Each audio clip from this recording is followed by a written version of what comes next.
Hello dear students, welcome to the Gateway classes. My name is Gulshan Kumar और मैं आपको पढ़ा रहा हूं mathematics 1 for RGPV university. Mathematics 1 में हम यूनिट 5 पढ़ रहे हैं मैट्रिसेस, और आज हमारा यूनिट 5 का लेक्चर 6 है। और आज के लेक्चर का टॉपिक है rank of a matrix by normal form. Topic को स्टार्ट करने से पहले मैं आपको बता देता हूं कि अगर आप मैथमेटिक्स 1 को गेटवे क्लासेस से पढ़ते हैं तो गेटवे क्लासेस के यूट्यूब चैनल पर मैथमेटिक्स 1 का फुल सिलेबस फ्री मिलेगा, और फुल सिलेबस के टॉपिक वाइज वीडियो लेक्चर मिलेंगे, डीपीपी का सॉल्यूशन मिलेगा, लेक्चर के पीडीएफ नोट्स मिलेंगे और सभी यूनिट के वन शॉट रिवीजन वीडियो मिलेंगे। वीडियो लेक्चर यूट्यूब चैनल पर मिलेंगे और PDF notes gateway classes application पर फ्री मटेरियल के अंदर मिलेंगे। गेटवे क्लासेस एप्लीकेशन सभी प्लेटफॉर्म पर अवेलेबल है, जैसे कि play store, app store and desktop app. अगर आपने गेटवे क्लासेस एप्लीकेशन को डाउनलोड नहीं किया है तो गेटवे क्लासेस एप्लीकेशन को डाउनलोड करें। एप्लीकेशन का लिंक वीडियो के डिस्क्रिप्शन में गिवन है। अब टॉपिक को स्टार्ट करते हैं, और आज के लेक्चर का टॉपिक है rank of a matrix by normal form. इसका मतलब है मैट्रिक्स की रैंक को कैलकुलेट करेंगे नॉर्मल फॉर्म से। इस टॉपिक के जितने भी क्वेश्चन होंगे उनमें आपको एक मैट्रिक्स गिवन होगी और उस मैट्रिक्स की आपको रैंक कैलकुलेट करनी होगी। तो सबसे पहले आप क्या करेंगे? सबसे पहले आप मैट्रिक्स को नॉर्मल फॉर्म में कन्वर्ट करेंगे, और जैसे ही आपकी मैट्रिक्स नॉर्मल फॉर्म में कन्वर्ट हो जाएगी आप उस मैट्रिक्स को देख करके उस मैट्रिक्स की रैंक को बता सकते हैं। तो हमें यहां पर यह सीखना है कि किसी भी गिवन मैट्रिक्स को नॉर्मल फॉर्म में कैसे कन्वर्ट करते हैं।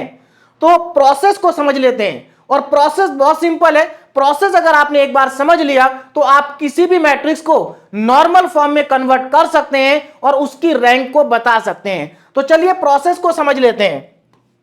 तो अगर हमारे पास कोई भी मैट्रिक्स गिवन है और हमें उसको नॉर्मल फॉर्म में कन्वर्ट करना है तो हमें वहां पर रो ट्रांसफॉर्मेशन एंड कॉलम ट्रांसफॉर्मेशन को यूज करना पड़ेगा।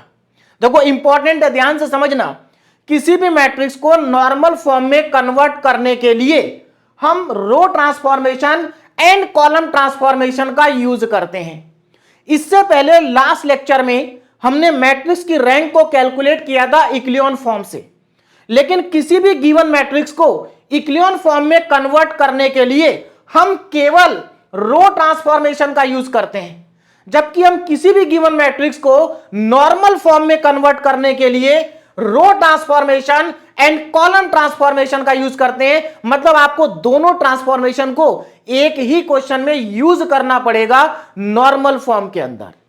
तो ये पॉइंट तो क्लियर हो गया कि दोनों टाइप के ट्रांसफॉर्मेशन का यूज करेंगे। अब इन ट्रांसफॉर्मेशन को यूज करके हमें करना क्या है इसको समझ लेते हैं। तो रो ट्रांसफॉर्मेशन एंड कॉलम ट्रांसफॉर्मेशन का यूज करके डायगोनल एलिमेंट्स को वन में कन्वर्ट करना है। मतलब जितने भी डायगोनल एलिमेंट्स हैं उनको वन में कन्वर्ट करना है। क्लियर है? और क्या करना है? जितने भी नॉन डायगोनल एलिमेंट्स हैं उनको जीरो में कन्वर्ट करना है। तो बहुत ही सिंपल प्रोसेस है। डायगोनल एलिमेंट्स को वन में कन्वर्ट करेंगे using row transformation and column transformation, और जितने भी नॉन डायगोनल एलिमेंट्स होंगे उनको जीरो में कन्वर्ट करेंगे, और अगेन हम दोनों ट्रांसफॉर्मेशन का यूज करेंगे। तो ये बात अब आपको समझ में आ गई होगी, लेकिन पूरी तरीके से तब समझ में आएगी जब हम इसको क्वेश्चन में अप्लाई करेंगे। तो ध्यान से समझना, जब आप डायगोनल एलिमेंट्स को वन बना देंगे और नॉन डायगोनल एलिमेंट्स को जीरो बना देंगे तो आपको नॉर्मल फॉर्म मिल जाएगी। बात समझ में आ रही है? नॉर्मल फॉर्म मिल जाएगी। और चार टाइप की स्टैंडर्ड नॉर्मल फॉर्म होती हैं, इसमें से कोई ना कोई नॉर्मल फॉर्म आपको 100% मिलेगी अगर आपने ट्रांसफॉर्मेशन सही से अप्लाई किए हैं। बात समझ में आ रही? हो सकता है अभी आपको ये चारों फॉर्म समझ में ना आ रही हो, कोई दिक्कत नहीं है, अभी थोड़ी देर के बाद सब आपको समझ में आ जाएंगी जब हम क्वेश्चन को सॉल्व करेंगे। क्लियर है? चलिए अब यहां पर हमें एक और चीज समझनी है कि जब हम गिवन मैट्रिक्स को नॉर्मल फॉर्म में कन्वर्ट करेंगे तो कन्वर्ट करने का सीक्वेंस क्या होगा। सीक्वेंस बहुत इंपॉर्टेंट है। बात समझ में आ रही है? सीक्वेंस बहुत ज्यादा इंपॉर्टेंट है। तो सीक्वेंस को समझते हैं कि किस सीक्वेंस में हम ऑपरेशन को अप्लाई करेंगे। तो ध्यान से समझना सीक्वेंस को। मान लीजिए आपके पास क्वेश्चन के अंदर इस तरह की कोई मैट्रिक्स आपको गिवन है, ये 4x4 ऑर्डर की मैट्रिक्स है, बाकी किसी भी ऑर्डर की मैट्रिक्स क्वेश्चन के अंदर गिवन हो सकती है। मैट्रिक्स स्क्वायर भी हो सकती है और हो सकता है कि मैट्रिक्स स्क्वायर ना हो, कोई भी मैट्रिक्स हो सकती है। तो अभी हमने मान लिया कि इस तरह के मैट्रिक्स हमें क्वेश्चन के अंदर गिवन है और हमें इसको नॉर्मल फॉर्म में कन्वर्ट करना है। तो यहां पर अब मैं आपको प्रॉपर सीक्वेंस बता रहा हूं, इसी सीक्वेंस को आपको फॉलो करना है। इस सीक्वेंस को अगर आप फॉलो करेंगे तो आपके नंबर ऑफ स्टेप्स भी कम होंगे और आपकी कैलकुलेशन भी इजी होगी और क्वेश्चन आपका गलत नहीं होगा। ध्यान से समझना। देखिए सबसे पहला काम क्या होगा? सबसे पहला काम देखिए, हमारा ये डायगोनल है, ये क्या है? डायगोनल है। तो डायगोनल का पहला एलिमेंट हमारे पास यहां पर है। हमें क्या करना है? इस एलिमेंट को 1 बनाना है। अब इसको 1 बनाने के लिए हम रो ट्रांसफॉर्मेशन का यूज भी कर सकते हैं और कॉलम का भी कर सकते हैं, दोनों में से किसी का यूज हम कर सकते हैं। तो मुझे इसको 1 बनाना है। क्लियर है? चलिए इसको क्या करेंगे? 1 बना देंगे। देखो 2 का क्या बना देंगे? 1 बना देंगे। बोलो बात समझ में आ गई? कैसे बनाएंगे ये मैं आपको क्वेश्चन में सिखाऊंगा, अभी मैं आपको सीक्वेंस बता रहा हूं। चलिए तो ये पहला आपको स्टेप समझ में आ गया होगा सीक्वेंस का। इसको क्या करना है? 1 में कन्वर्ट करना है।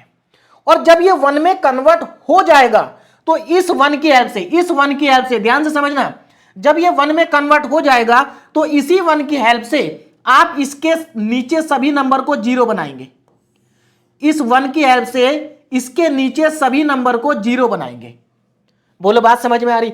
अब सीधी सी बात है, अगर आप 1 के नीचे 0 बनाएंगे, मतलब यहां पर तो 1 बनाएंगे और इसके नीचे तीनों नंबर को 0 बनाएंगे, तो अगर आपको इसके नीचे 0 बनाना है तो यहां पर आपको रो ट्रांसफॉर्मेशन का यूज करना होगा। किसका यूज करना होगा? रो ट्रांसफॉर्मेशन, क्योंकि नीचे के एलिमेंट रो ट्रांसफॉर्मेशन से ही 0 बनते हैं। बोलो बात समझ में आ गई? ठीक है, तो हमारे सीक्वेंस के 2 स्टेप पूरे हो गए। पहले हमने इसको 1 बनाया, उसके बाद इन तीनों को 0 बनाया। बोलो बात समझ में आ रही है? इन तीनों को 0 बना, इन तीनों को आप एक ही स्टेप में 0 बना सकते हैं ना। अब सीक्वेंस का नेक्स्ट स्टेप क्या होगा? सीक्वेंस का नेक्स्ट स्टेप होगा आपको इस पोजीशन पर, सॉरी नेक्स्ट स्टेप होगा, देखो अभी तो आपने इस 1 की हेल्प से नीचे 0 बनाया। अब सीक्वेंस का नेक्स्ट स्टेप ये होगा कि 1 के सामने वाले जो नंबर हैं, मतलब यहां पर 1 आ गया, इसके सामने जो 3 नंबर लिखे हैं, इन तीनों को भी आपको 0 बनाना है इस 1 की हेल्प से। इस 1 की हेल्प से तीनों को क्या बनाएंगे? 0 बनाएंगे। तो बहुत सिंपल है, पहले इसको 1 बनाना है, उसके बाद इस 1 की हेल्प से नीचे 0 बनाने, जितने भी नंबर लिखे होंगे सबको 0 बनाएंगे। उसके बाद इसके सामने जितने भी नंबर लिखे उन सबको 0 बनाएंगे। और याद रखना, सामने वाले नंबर 0 कब बनेंगे? जब आप कॉलम ट्रांसफॉर्मेशन लगाएंगे। भाई नीचे वाले नंबर 0 कब बनते हैं? रो ट्रांसफॉर्मेशन से। और सामने वाले 0 कब बनते हैं? कॉलम ट्रांसफॉर्मेशन से। बोलो बात क्लियर हो गई? चलिए अब यहां तक तो आपको समझ में आ गया होगा। इनको भी हमने 0 बना दिया, इसको 1 बना दिया, इन तीनों को 0 बना दिया, इन तीनों को भी 0 बना दिया। अब नेक्स्ट स्टेप देखो क्या होगा।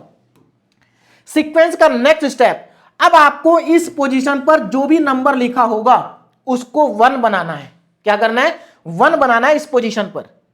अगेन 1 बनाने के लिए आप रो ट्रांसफॉर्मेशन और कॉलम ट्रांसफॉर्मेशन से कोई भी ट्रांसफॉर्मेशन का यूज कर सकते हैं जो आसान हो। क्लियर है? चलिए इस पोजीशन पे आपने 1 बना दिया। उसके बाद क्या करना है? इस 1 की हेल्प से आपको नीचे के दोनों नंबर को 0 बनाना है। इस 1 की हेल्प से नीचे के दोनों नंबर को 0 बनाना है। बोलो बात समझ में आ रही है? और ये नीचे के दोनों नंबर 0 कैसे बनेंगे? रो ट्रांसफॉर्मेशन से। उसके बाद क्या करना है? इसी 1 की हेल्प से आपको इसके आगे दोनों 0 बनाने हैं। और आगे वाले 0 कैसे बनेंगे? कॉलम ट्रांसफॉर्मेशन से। क्लियर है? तो यहां तक का सीक्वेंस समझ में आ गया। अब क्या करें? अब आप नेक्स्ट डायगोनल एलिमेंट पर जाएंगे, है ना। देखो आपने इनको भी 0 बना दिया और इनको भी 0 बना दिया। अब आप जाएंगे यहां पर नेक्स्ट डायगोनल एलिमेंट पर और इसको बनाएंगे 1। 1 बनाने के लिए हम रो ट्रांसफॉर्मेशन का यूज भी कर सकते हैं, कॉलम का भी कर सकते हैं, जो आसान होगा उसका करेंगे। ठीक है, अब आपने इसको भी 1 बना दिया, इसको भी क्या कर दिया? 1 बना दिया। अब क्या करेंगे? इस 1 की हेल्प से नीचे वाले नंबर को 0 बनाएंगे। सीधी सी बात है, नीचे वाला नंबर 0 बनेगा रो ट्रांसफॉर्मेशन से। और उसके बाद सामने वाले को जीरो बनाएंगे और सामने वाला जीरो बनेगा कॉलम ट्रांसफॉर्मेशन से। तो आपका ये नंबर भी यहां पर बन चुका है, इसको भी आपने 1 बना दिया। उसके बाद आप इस लास्ट वाले नंबर को भी क्या कर देंगे, 1 बना देंगे और हमारा प्रोसेस जो है वो कंप्लीट हो जाएगा। बात समझ में आ रही है? तो यहां पर 4x4 की मैट्रिक्स हमें गिवन थी, हमने रो और कॉलम ट्रांसफॉर्मेशन का यूज करके 4x4 की आइडेंटिटी मैट्रिक्स को बना दिया। लेकिन एक बात हमेशा ध्यान रखना, अगर गिवन मैट्रिक्स 4x4 ऑर्डर की है तो यह जरूरी नहीं कि आपके पास जो आंसर आएगा, आइडेंटिटी मैट्रिक्स जो आपको मिलेगी, उसका ऑर्डर 4x4 का हो। ऐसा हो सकता है कि यहां पर पहले ही जीरो आ जाए, इस पोजीशन पर पहले ही जीरो आ जाए। अगर इस पोजीशन पर पहले ही जीरो आ गया तो देखो यहां पर आइडेंटिटी मैट्रिक्स बनेगी, लेकिन उसका ऑर्डर होगा 3x3 का। क्या ऑर्डर होगा? 3x3 का होगा। तो याद रखना यहां पर आइडेंटिटी मैट्रिक्स जो बनेगी उसका ऑर्डर कुछ भी हो सकता है 2x2 का ऑर्डर हो सकता है 2x3 का ऑर्डर, सॉरी 3x3 का हो, या हो सकता है 4x4 का भी हो। क्लियर है? बाकी मैंने आपको पूरा सीक्वेंस समझा दिया है, लेकिन इस सीक्वेंस को हम क्वेश्चन में अप्लाई करेंगे तब आपको अच्छे से समझ में आएगा। तो चलिए अब क्वेश्चन सॉल्व करते हैं। कॉन्सेप्ट को हमने समझ लिया है, लेकिन इस कॉन्सेप्ट को हम एकदम अच्छे से क्लियर करेंगे क्वेश्चन की हेल्प से। तो जितनी चीजें मैंने आपको बताई हैं, अब मैं वही सारी चीजें आपको क्वेश्चन में अप्लाई करके दिखाता हूं। देखिए क्वेश्चन नंबर 1 क्या है? Question number 1, reduce the matrix. देखो यहां पर 3x3 की एक मैट्रिक्स आपको गिवन है, इस मैट्रिक्स को रिड्यूस करना है। किस में करना है? नॉर्मल फॉर्म में। मतलब आपको यहां पर लिख करके दे दिया कि इस मैट्रिक्स को नॉर्मल फॉर्म में कन्वर्ट करिए, है ना, रिड्यूस करिए, और उसके बाद इसकी रैंक बताइए क्या होगी। तो जब हमारी मैट्रिक्स नॉर्मल फॉर्म में चली जाएगी तो उसके बाद रैंक बताना तो बहुत सिंपल काम है, रैंक हम आसानी से बता देंगे। भाई जितनी भी नॉन जीरो रो होंगी उतनी हमारी रैंक होगी, या फिर आइडेंटिटी मैट्रिक्स का जो ऑर्डर होगा वही हमारी रैंक होगी। क्लियर है? चलिए तो इसको पहले हम कन्वर्ट कर लेते हैं नॉर्मल फॉर्म में। और ये जो क्वेश्चन है बहुत सिंपल क्वेश्चन है, और आरजीपीवी यूनिवर्सिटी में 2025 में ही, जून 2025 में यूनिवर्सिटी एग्जाम में ये क्वेश्चन पूछा जा चुका है। तो सिंपल क्वेश्चन है, सॉल्व करते हैं, आसानी से इसका आंसर आएगा। सबसे पहले जो हमारे पास गिवन मैट्रिक्स है उसको मैं लिख लेता हूं। मान लीजिए जो गिवन मैट्रिक्स है उसको मैं ए के इक्वल एज्यूम कर लेता हूं। ये मैट्रिक्स हमारी किसके इक्वल है? ए। क्लियर है? इस मैट्रिक्स को मैं ए से रिप्रेजेंट कर देता हूं। तो यहां पर हमारे पास ए मैट्रिक्स कितनी है? ध्यान से देखो, 3 2 -1 4 2 6 7 4 5। हमें ये मैट्रिक्स गिवन है क्वेश्चन के अंदर। बोलो बात समझ में आ रही है? 3 2 -1 4 2 6 7 4 5। हमें इसको नॉर्मल फॉर्म में कन्वर्ट करना है, नॉर्मल फॉर्म में कन्वर्ट करना है। पूरा सीक्वेंस मैं आपको यहां पर समझा चुका हूं, अब उस सीक्वेंस को मैं यहां पर अप्लाई करूंगा, ध्यान से समझना।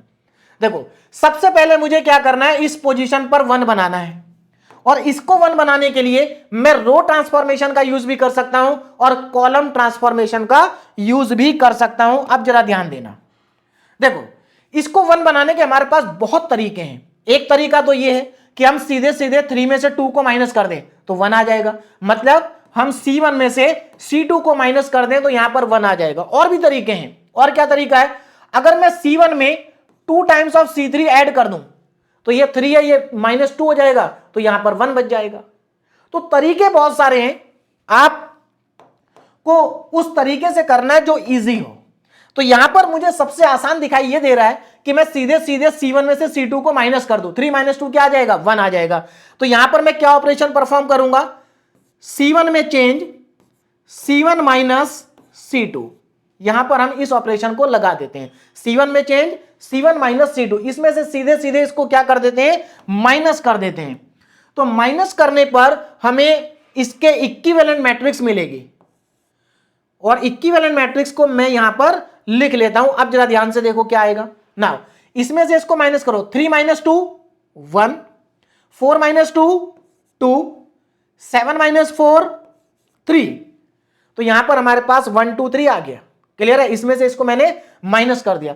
C2 में कोई चेंज नहीं है, 2 2 एंड 4, यहां पर भी कोई चेंज नहीं है, -1 6 एंड 5। ये मेरे पास आ चुका है। क्लियर है? चलिए, तो इस पोजीशन पर मेरा 1 बन चुका है। इस पर 1 बनाने के बाद अब हमारा अगला स्टेप क्या होगा, नेक्स्ट सीक्वेंस हमारा क्या है? देखो, सबसे पहले इस पोजीशन पर 1 बनाना, 1 बना दिया। अब क्या करेंगे, इस 1 की हेल्प से इसके नीचे 0 बनाएंगे। तो 2 को और 3 को क्या करना है, 0 बनाना है। सीधी सी बात है, ये 2 0 कब बनेगा, जब 2 में से 2 को माइनस करेंगे। तो इसको 2 से मल्टीप्लाई करो और इसमें से माइनस कर दो। इसका मतलब पहला ऑपरेशन क्या होगा मेरा, यहां पर R2 में change, R2 minus 2 times of R1। भाई सीधी सी बात है, इसको 2 से मल्टीप्लाई कर दो और उसके बाद R2 माइनस 2R1 कर दो। क्लियर है ना? इसको 0 बनाना है 3 को, तो अब हम R3 में चेंज करेंगे और R3 में से माइनस कर देंगे 3 टाइम्स ऑफ R1, क्योंकि ये 3 है तो 3 में से 3 माइनस करना पड़ेगा। तो इसको 3 से मल्टीप्लाई करो और इसमें से माइनस कर दो। तो ये दो ट्रांसफॉर्मेशन हम यहां पर अप्लाई करेंगे और ये दोनों हमारे 0 बन जाएंगे। तो चलिए जल्दी से 0 बनाते हैं, है ना?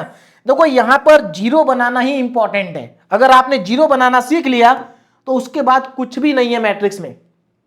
चलिए, तो यहां पर अब मैं दोनों ऑपरेशन परफॉर्म करूंगा तो हमारे पास न्यू इक्विवेलेंट मैट्रिक्स हमें मिलेगी।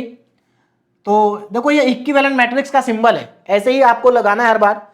तो यहां पर अब मैं मैट्रिक्स को लिखूंगा। देखिए, R1 रो में कोई चेंज नहीं है, नो चेंज, कॉपी कर देंगे। 1 2 -1, 1 2 -1। R2 में चेंज है, तो देखो इसको मैं रफ में करूंगा। R2 क्या है, R2 रो में क्या क्या एलिमेंट है, 2 2 6, 2 2 और 6, 2 2 और 6। ठीक है, हमें इसमें से क्या माइनस करना है, 2R1। मतलब R1 को 2 से मल्टीप्लाई करके इसके नीचे लिखो। तो 2 1 जा 2, 2 2 जा 4 एंड 2 इंटू -1 -2, दोनों को ऐड करना है ना? क्या करना है, ऐड करना है। लेकिन क्योंकि हमें माइनस करना है तो साइन चेंज करना पड़ेगा।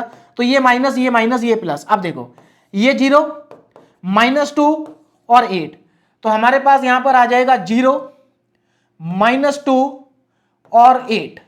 क्लियर है? आगे बढ़ते हैं ना। अब इस पर आ जाओ, R3 में से 3R1 माइनस करना है, तो पहले R3 को लिख लेते हैं। 3 4 एंड 5, 3 4 5 माइनस 3R1, इसको 3 से मल्टीप्लाई करो। 3 इंटू 3 3, 3 2 जा 6, 3 इंटू -1 -3। साइन चेंज करो, क्योंकि माइनस करना है तो साइन चेंज करना पड़ेगा, माइनस माइनस प्लस। तो यहां पर ये 0, ये -2 और ये 8, तो 0 -2 और 8। चलिए, यहां तक हम पहुंच गए। अब आगे देखो, इसके बाद क्या करना है। देखो, हमने यहां पर 1 बना दिया, उसके बाद 1 के नीचे दोनों 0 बना दिए। अब हमारा नेक्स्ट सीक्वेंस क्या होगा, अब इसकी 1 की हेल्प से, इस 1 की हेल्प से हम इन आगे वाले दोनों नंबर को क्या करेंगे, 0 बनाएंगे। किसकी हेल्प से, इस 1 की हेल्प से। तो आपको पता है, जब हम नीचे 0 बनाते हैं तो रो ट्रांसफॉर्मेशन लगाते हैं, और सामने जब 0 बनाएंगे तो कॉलम ट्रांसफॉर्मेशन लगाना पड़ेगा, क्योंकि कॉलम ट्रांसफॉर्मेशन से ही ये 0 बन सकते हैं। तो अब देखो, यहां पर क्या करना है, इसको मुझे 0 बनाना है। तो सीधी सी बात है, 2 में से 2 को माइनस करना पड़ेगा, तो मुझे इसको 2 से मल्टीप्लाई करना पड़ेगा और इसमें से माइनस करना पड़ेगा। तो इसका मतलब C2 में चेंज करूंगा, C2 में change, C2 -2 times of C1। बहुत सिंपल है भाई, इसको 2 से मल्टीप्लाई करो, इसमें से माइनस कर दो। उसके बाद आपको इसको 0 बनाना है। तो ये 0 कैसे बनेगा, ये -1 है, इसमें +1 ऐड कर दो, 0 बन जाएगा। तो इसका मतलब C3 में हमें चेंज करना है और C3 में सीधे सीधे C1 को ऐड कर देते हैं। भाई C3 में चेंज करेंगे और C3 में C1 को ऐड करेंगे, ये 0 बन जाएगा। अब यहां पर एक इंपॉर्टेंट पॉइंट है जो आपको हमेशा याद रखना है और आपको पता होना चाहिए। क्या है कि जब आप सामने वाले नंबर को 0 बनाते हैं तो नीचे वाले जो ये नंबर होते हैं, नीचे वाली जो मैट्रिक्स होती है हमारी, भाई अगर आप इसके सामने 0 बना रहे हैं तो नीचे की जो रो होंगी इनमें कोई चेंज नहीं आएगा, नो चेंज। बात समझ में आ रही, इसमें कोई चेंज नहीं आएगा। ये इंपॉर्टेंट पॉइंट है और आपको हमेशा ध्यान रखना है।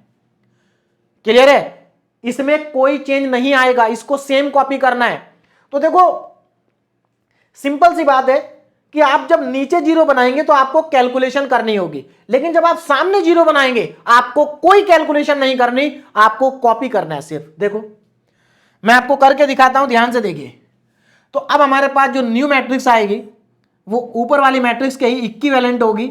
और ध्यान से देखो, C1 में कोई चेंज नहीं है, पहले C1 को कॉपी कर देता हूं, 1 0 0, C1 में कोई चेंज नहीं है। अब जरा ध्यान से देखो, C2 में से 2C1 को माइनस करना है। चलो मैं एक बार आपको करके दिखाता हूं, उसके बाद आपको समझ में आ जाएगा कि कोई चेंज नहीं होता है। देखो C2 कॉलम क्या है, ये 2 -2 और -2, इसमें से माइनस क्या करना है, 2 टाइम्स ऑफ C1। अब देखो ये C1 है, इसको 2 से मल्टीप्लाई करके इसके नीचे लिखो 2 इंटू 1 2, 2 इंटू 0 0, 2 इंटू 0 0, और उसके बाद साइन चेंज कर दो। जीरो का तो साइन चेंज होगा नहीं, तो ये 0 आएगा, ये -2 आएगा, ये भी -2 आएगा। अब देखो यही तो है भाई, केवल यही तो 0 हुआ, नीचे कोई चेंज नहीं आएगा। क्यों नहीं आएगा चेंज, क्योंकि यहां पर 0 है। तो इसलिए हमेशा याद रखना, जब आप सामने वाले नंबर 0 बनाते हैं तो सामने वाले नंबर 0 बन जाते हैं और नीचे कोई चेंज नहीं आता है।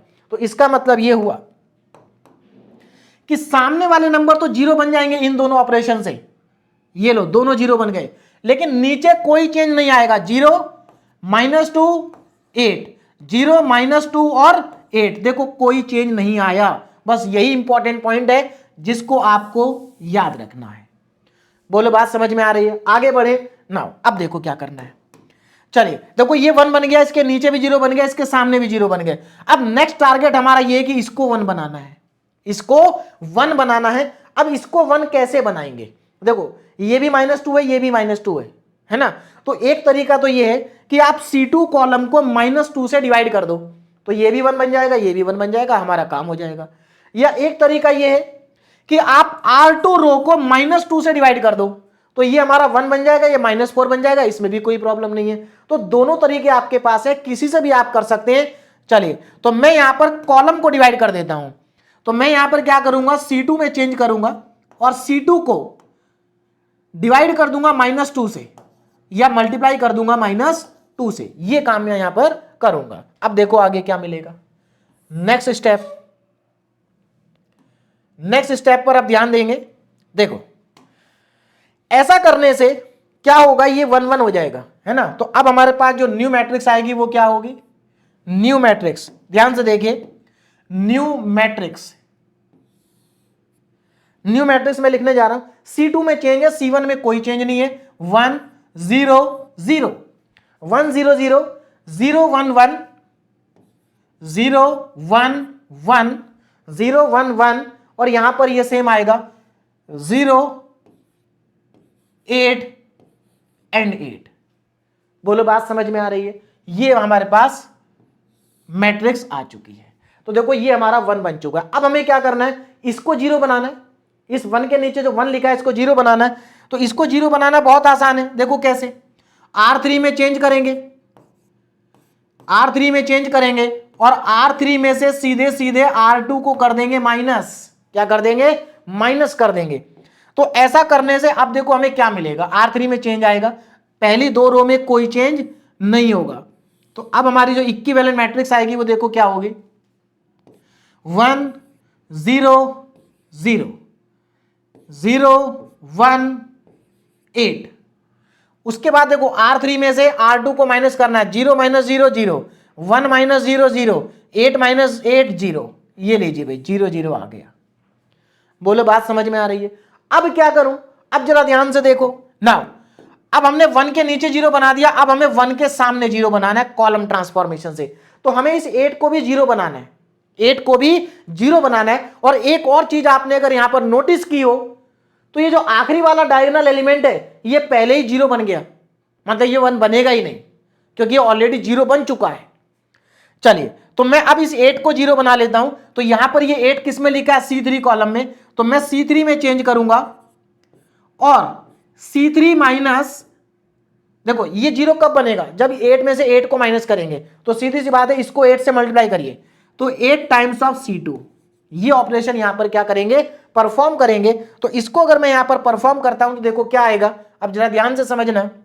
तो अब हमारे पास न्यू इक्विवेलेंट मैट्रिक्स आएगी, और न्यू इक्विवेलेंट मैट्रिक्स में पहला कॉलम सेम है, दूसरा कॉलम भी सेम है 0 1 0, और थर्ड कॉलम में ये 0 बन जाएगा 0 0 0, ये लीजिए भाई हो गया काम। And this is the normal form, ये क्या है, नॉर्मल फॉर्म है। इस नॉर्मल फॉर्म को थोड़ा सा मैं सही करके लिख देता हूं, ध्यान से देखना यहां पर, ये हमारी क्या है, नॉर्मल फॉर्म है। अब देखो जरा ध्यान से ना, ये जो नॉर्मल फॉर्म हमारे पास आई है इसको हम कैसे लिख सकते हैं, इसको हम ऐसे भी लिख सकते हैं, ना देखो ध्यान से देखना, यहां पर अगर आप ध्यान से देखेंगे तो एक चीज आपको यहां पर दिखाई देगा कि यहां पर हमारे पास 2x2 ऑर्डर की एक आइडेंटिटी मैट्रिक्स बनी है। देखो एक्चुअल में इस मैट्रिक्स के अंदर भी 4 मैट्रिक्स और हैं। अब ध्यान से देखना, समझना यहां पर जो समझाना चाह रहा हूं। देखिए ये 0 बन चुका है, इसका मतलब जो आइडेंटिटी मैट्रिक्स है, देखो हमारी गिवन मैट्रिक्स 3x3 ऑर्डर की थी, लेकिन जो आइडेंटिटी मैट्रिक्स बनकर के आई है उसका ऑर्डर 2x2 का है। तो इस मैट्रिक्स के अंदर भी एक मैट्रिक्स बनी है 2x2 ऑर्डर की, और वो आइडेंटिटी मैट्रिक्स है। तो इसका मतलब ये आइडेंटिटी मैट्रिक्स है जिसका ऑर्डर है 2x2 का। तो क्या मैं इसको ऐसा लिख सकता हूं? क्या मैं इसको ऐसा लिख सकता हूं? ध्यान से देखो जरा, मैं इस आइडेंटिटी मैट्रिक्स की जगह पर क्या मैं I2 लिख सकता हूं? बिल्कुल लिख सकते हैं। क्यों? क्योंकि अगर 2x2 की आइडेंटिटी मैट्रिक्स है तो उसको हम I2 लिख सकते हैं, I2 लिख सकते हैं, कोई प्रॉब्लम नहीं है। बोलो बात समझ में आ गई? ठीक है। अब एक मैट्रिक्स ये भी तो है, दिस इज ऑल्सो मैट्रिक्स। क्यों? क्योंकि इसके अंदर एक कॉलम में 2 जीरो लिखे हुए हैं। तो ये भी एक मैट्रिक्स है जिसका ऑर्डर है 2x1 का। क्या ऑर्डर है? 2 into 1 का। तो इसका मतलब ये एक नल मैट्रिक्स है, और इस नल मैट्रिक्स का जो ऑर्डर है अगर आप लिखना चाहें तो लिख सकते हैं 2x2 का इसका ऑर्डर है।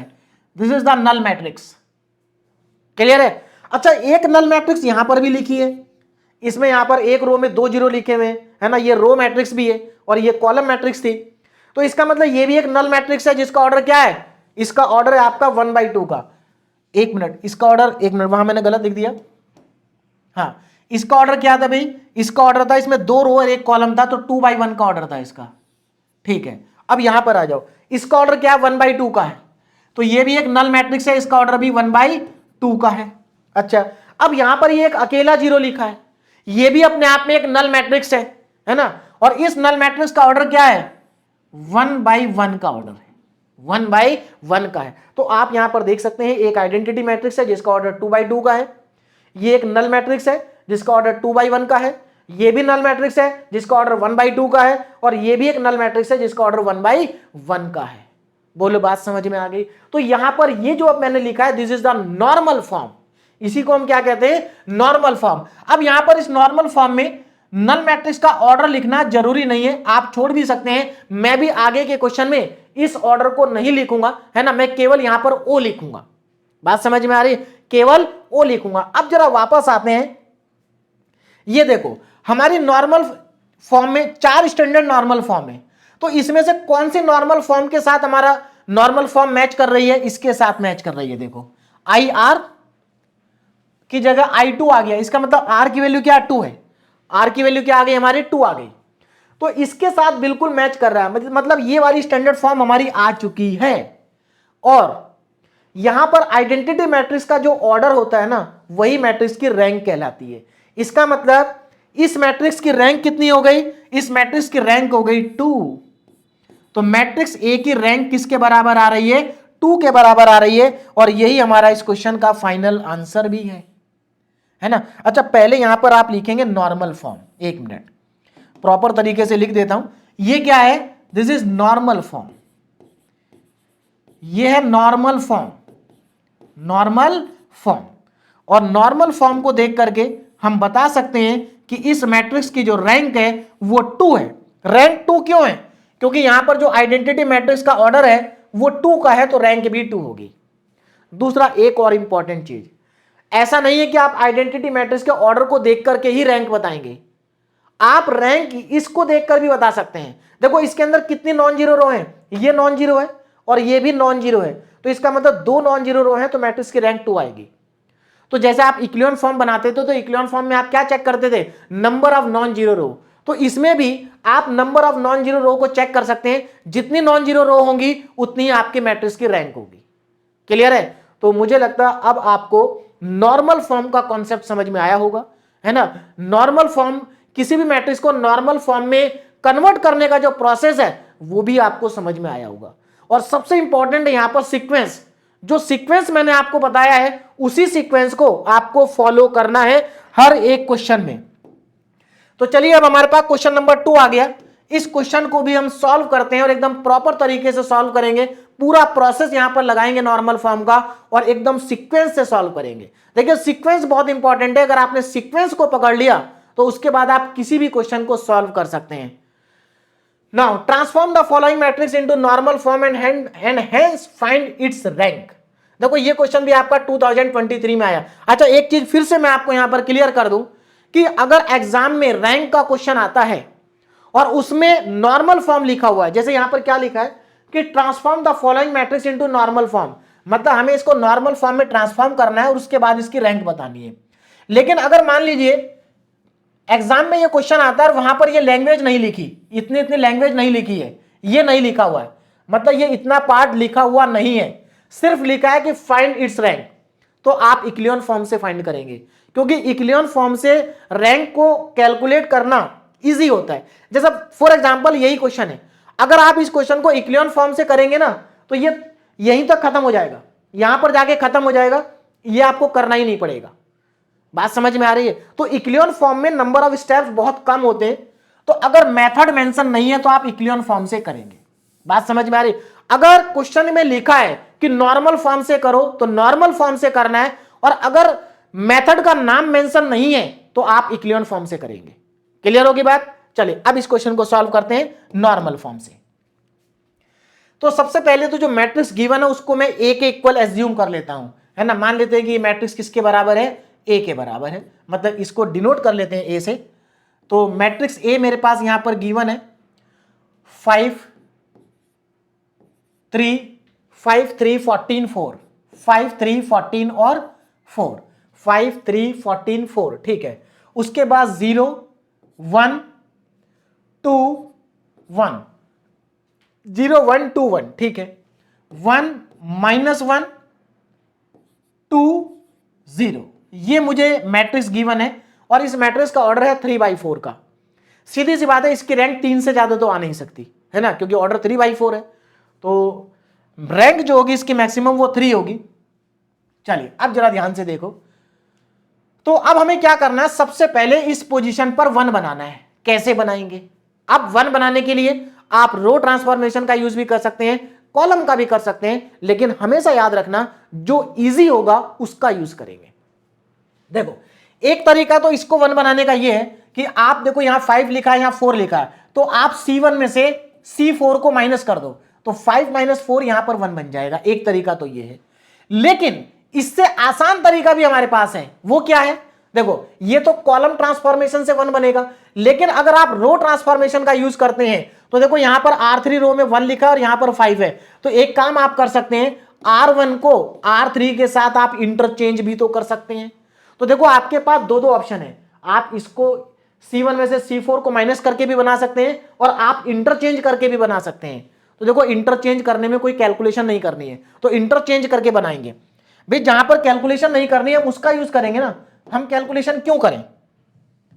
बोलो बात समझ में आ रही है? हम कैलकुलेशन नहीं करेंगे जब बिना कैलकुलेशन के ही काम बन रहा है। तो यहां पर हम क्या करेंगे, R1 रो को इंटरचेंज कर देंगे R3 के साथ में, R3 के साथ में क्या करेंगे, इंटरचेंज करेंगे। अब देखो इंटरचेंज करके क्या आएगा ना, अब हमें न्यू इक्विवेलेंट मैट्रिक्स मिलेगी, उस मैट्रिक्स को मैं यहां पर लिख लेता हूं। तो क्या आ जाएगा, देखो R1 में R3 आएगा, तो R3 रो को R1 रो में लिखेंगे, तो 1 -1 2 एंड 0, 1 -1 2 0, ठीक है। और देखो R2 में कोई चेंज नहीं है, R2 को कॉपी कर देंगे, 0 1 2 1, और R1 रो को R3 में लिखेंगे 5 3 14 एंड 4, ये लीजिए। क्लियर है? अब आगे देखो, तो यहां पर हमारा 1 बन चुका। अब क्या करेंगे, इस 1 की हेल्प से इसके नीचे 0 बनाएंगे। देखो ये पहले से 0 है तो इसको 0 नहीं बनाना है, हमें केवल इसको 0 बनाना है, क्योंकि ये 0 नहीं है। तो सीधी सी बात है, रो ट्रांसफॉर्मेशन का यूज करेंगे। तो यहां पर मुझे क्या करना है, ये R3 है तो R3 में चेंज करेंगे, R3 में चेंज करेंगे। ध्यान से देखो ये 5 है, 5 में से 5 को माइनस करेंगे 0 आएगा, तो इसका मतलब इसको 5 से मल्टीप्लाई करना है, तो R3 minus 5 times of R1, ये ऑपरेशन यहां पर परफॉर्म कर देंगे। अब देखो इस ऑपरेशन के बाद हमारे पास क्या आ जाएगा, अब हमें मिलेगी new equivalent matrix. New equivalent matrix तो R3 में चेंज करना है, फर्स्ट और सेकंड रो को कॉपी करना है। 1 -1 2 0, 1 -1 2 0, उसके बाद आएगा 0 1 2 1, 0 1 2 1। अब यहां पर देखो इसमें चेंज करना है तो मैं इसको सेपरेट लिख लेता हूं, 5 3 14 और 4, ये मेरे पास आ गया 5 3 14 और 4। मुझे इसमें से माइनस करना 5 R1, तो R1 को 5 से मल्टीप्लाई करके लिखेंगे, तो 5 1 जा 5, 5 इंटू -1 -5, 5 2 जा 10 और 5 इंटू 0 0, ये आ जाएगा भाई। अब क्या करना है, माइनस करना है तो साइन चेंज करना पड़ेगा, तो ये प्लस हो जाएगा, ये माइनस हो जाएगा। अब जरा ध्यान से देखो, ये 0, ये 8 आएगा, ये कितना आ जाएगा 4, और ये भी कितना आ जाएगा 4। तो यहां पर अब हमारे पास आएगा 0 8 4 4। क्लियर है? चलिए अब आगे बढ़ते हैं। यहां तक किसी को कोई प्रॉब्लम नहीं होनी चाहिए, है ना, आसानी से समझ में आपको आ जाएगा। अब आगे का स्टेप देखो, अब आगे क्या करना है ध्यान से समझना, है ना, बस आपको प्रॉपर सीक्वेंस को फॉलो करना है, बाकी कुछ भी नहीं है। हमने इसको 1 बना दिया, इसके नीचे भी हमने 0 बना दिए। क्लियर है? अब अगला स्टेप क्या होगा, इस 1 की हेल्प से इन तीनों को 0 बनाना है। देखो ये पहले से 0 है, तो इस 1 की हेल्प से इसको 0 बनाना और इसको 0 बनाना है, तो बनाते हैं। देखो इसको 0 बनाना है तो सीधी सी बात है, C2 को C1 में ऐड कर दो। तो अब हम यहां पर क्या करेंगे, C2 में चेंज करेंगे और C2 में C1 को ऐड कर देंगे, है ना, -1 में +1 ऐड करेंगे, 0 बन जाएगा। अब इसको 0 बनाना है तो 2 में से 2 को माइनस करना पड़ेगा, तो इसको 2 से मल्टीप्लाई करेंगे और इसमें से माइनस करेंगे। तो अब हमें C3 में चेंज करना होगा, C3 में चेंज करेंगे और C3 में से माइनस कर देंगे 2 टाइम्स ऑफ C1। देखो C3 में से माइनस कर देंगे 2 टाइम्स ऑफ C1, तो ये भी 0 बन जाएगा और ये भी 0 बन जाएगा। और मैंने आपको लास्ट क्वेश्चन में बताया था, जब आप 1 के सामने 0 बनाएंगे तो नीचे कोई चेंज नहीं आएगा, तो आपको कोई कैलकुलेशन नहीं करनी है, सिर्फ ऑपरेशन लिखना है और यहां पर ये 0 लिख देना है विदाउट कैलकुलेशन। तो अब यहां पर हम क्या लिखेंगे, हमारे पास जो न्यू इक्विवेलेंट मैट्रिक्स होगी वो क्या होगी। अब जरा ध्यान से देखो, C2 और C3 में चेंज करना है, मतलब इनको 0 बनाना, बाकी सब एज इट इज कॉपी होगा। 1 फर्स्ट रो 1 0 0 0, देखो इन दोनों को हमने 0 लिख दिया, बाकी नीचे का कॉपी करना है। 0 1 2 0 1 2 0 1 2 1 0 1 2 1, ठीक है। 0 8 4 4 0 8 और उसके बाद 4 एंड 4, ये मेरे पास आ जाएगा। क्लियर है? यहां तक हमारे पास आ चुका है। अब देखो अगला स्टेप क्या होगा हमारा। देखो हम 1 को यहां 1 बना चुके, नीचे 0 बना चुके, सामने 0 बना चुके। अब हमें इसको 1 बनाना है, ये पहले से 1 है भाई, डायगोनल एलिमेंट्स को 1 बनाना है ना, डायगोनल एलिमेंट्स को 1 बनाना है। देखो डायगोनल एलिमेंट्स का मतलब होता है ऐसा नंबर जो फर्स्ट रो फर्स्ट कॉलम में लिखा हो। देखो ये डायगोनल एलिमेंट है, फर्स्ट रो फर्स्ट कॉलम, ये सेकंड रो सेकंड कॉलम का एलिमेंट है, ये थर्ड रो थर्ड कॉलम का एलिमेंट है। तो ऐसे नंबर जो 1 1 पोजीशन पर आते हैं, या 2 2 पोजीशन पर आते हैं, या 3 3 पोजीशन पर आते हैं, या 4 4 पोजीशन पर आते हैं, उनको हम डायगोनल एलिमेंट्स कहते हैं। तो हमें इसको 1 बनाना है, ये पहले से 1 है तो हमारा एक स्टेप बच गया, ठीक है। अब इस 1 की हेल्प से इसको 0 बनाना है, तो इसको 0 बनाते हैं। तो अब हम यहां पर क्या ऑपरेशन लिखेंगे, R3 में चेंज करेंगे, इसको 0 बनाना है और 8 में से 8 को माइनस करना है। इसका मतलब R3 में से, देखो 8 में से 8 माइनस करना पड़ेगा, तो इसको 8 से मल्टीप्लाई करना पड़ेगा। तो R3 में change, R3 minus 8 times of R2, इसको 8 से गुना करेंगे, मल्टीप्लाई करेंगे। क्लियर है? चलिए अब देखो जरा, तो पहली 2 रो में कोई चेंज नहीं है, पहली 2 रो को कॉपी करेंगे।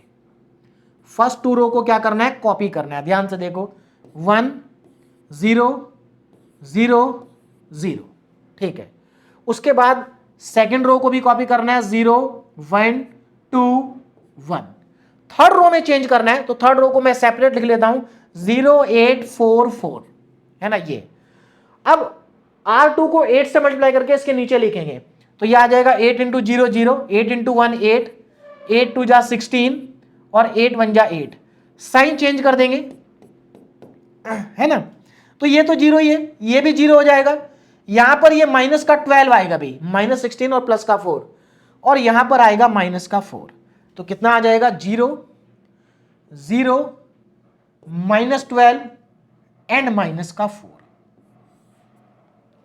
अब आगे देखिए नेक्स्ट स्टेप, अब क्या करें, देखो इसको 1 बना दिया हमने, इसके नीचे हमारा 0 आ गया। अब 1 के सामने 0 बनाएंगे, देखो सीधी सी बात है, 1 के सामने 2 लिखा है, इसको 0 बनाएंगे और इसको 0 बनाएंगे। तो इसके लिए पहले ऑपरेशन लिखते हैं, देखिए कैसे बनेगा 0। अब जरा ध्यान देना, ध्यान से समझना, यहां पर ऑपरेशन लिखने जा रहा हूं, इसको 0 बनाना है, ये C3 कॉलम में है, तो हमें C3 में चेंज करना पड़ेगा। देखो C3 में चेंज करेंगे, क्या चेंज करेंगे, C3 में से देखो 2 में से 2 को माइनस करेंगे, तो C3 में से 2 टाइम्स ऑफ C2 माइनस करेंगे, इसको 2 से मल्टीप्लाई करेंगे, इसमें से माइनस कर देंगे। अब इसको 0 बनाना है, तो सीधी सी बात है 1 में से 1 को माइनस करो, 0 बनेगा। तो अब हम यहां पर C4 में चेंज करेंगे और C4 में से सीधे सीधे C2 को माइनस कर देंगे, तो हमारा ये भी 0 बन जाएगा, ये भी 0 बन जाएगा। और आपको मालूम है जब हम सामने 0 बनाते हैं तो केवल वही 0 बनते हैं, बाकी पूरी मैट्रिक्स कॉपी होती है ना, तो नीचे कोई चेंज नहीं आएगा।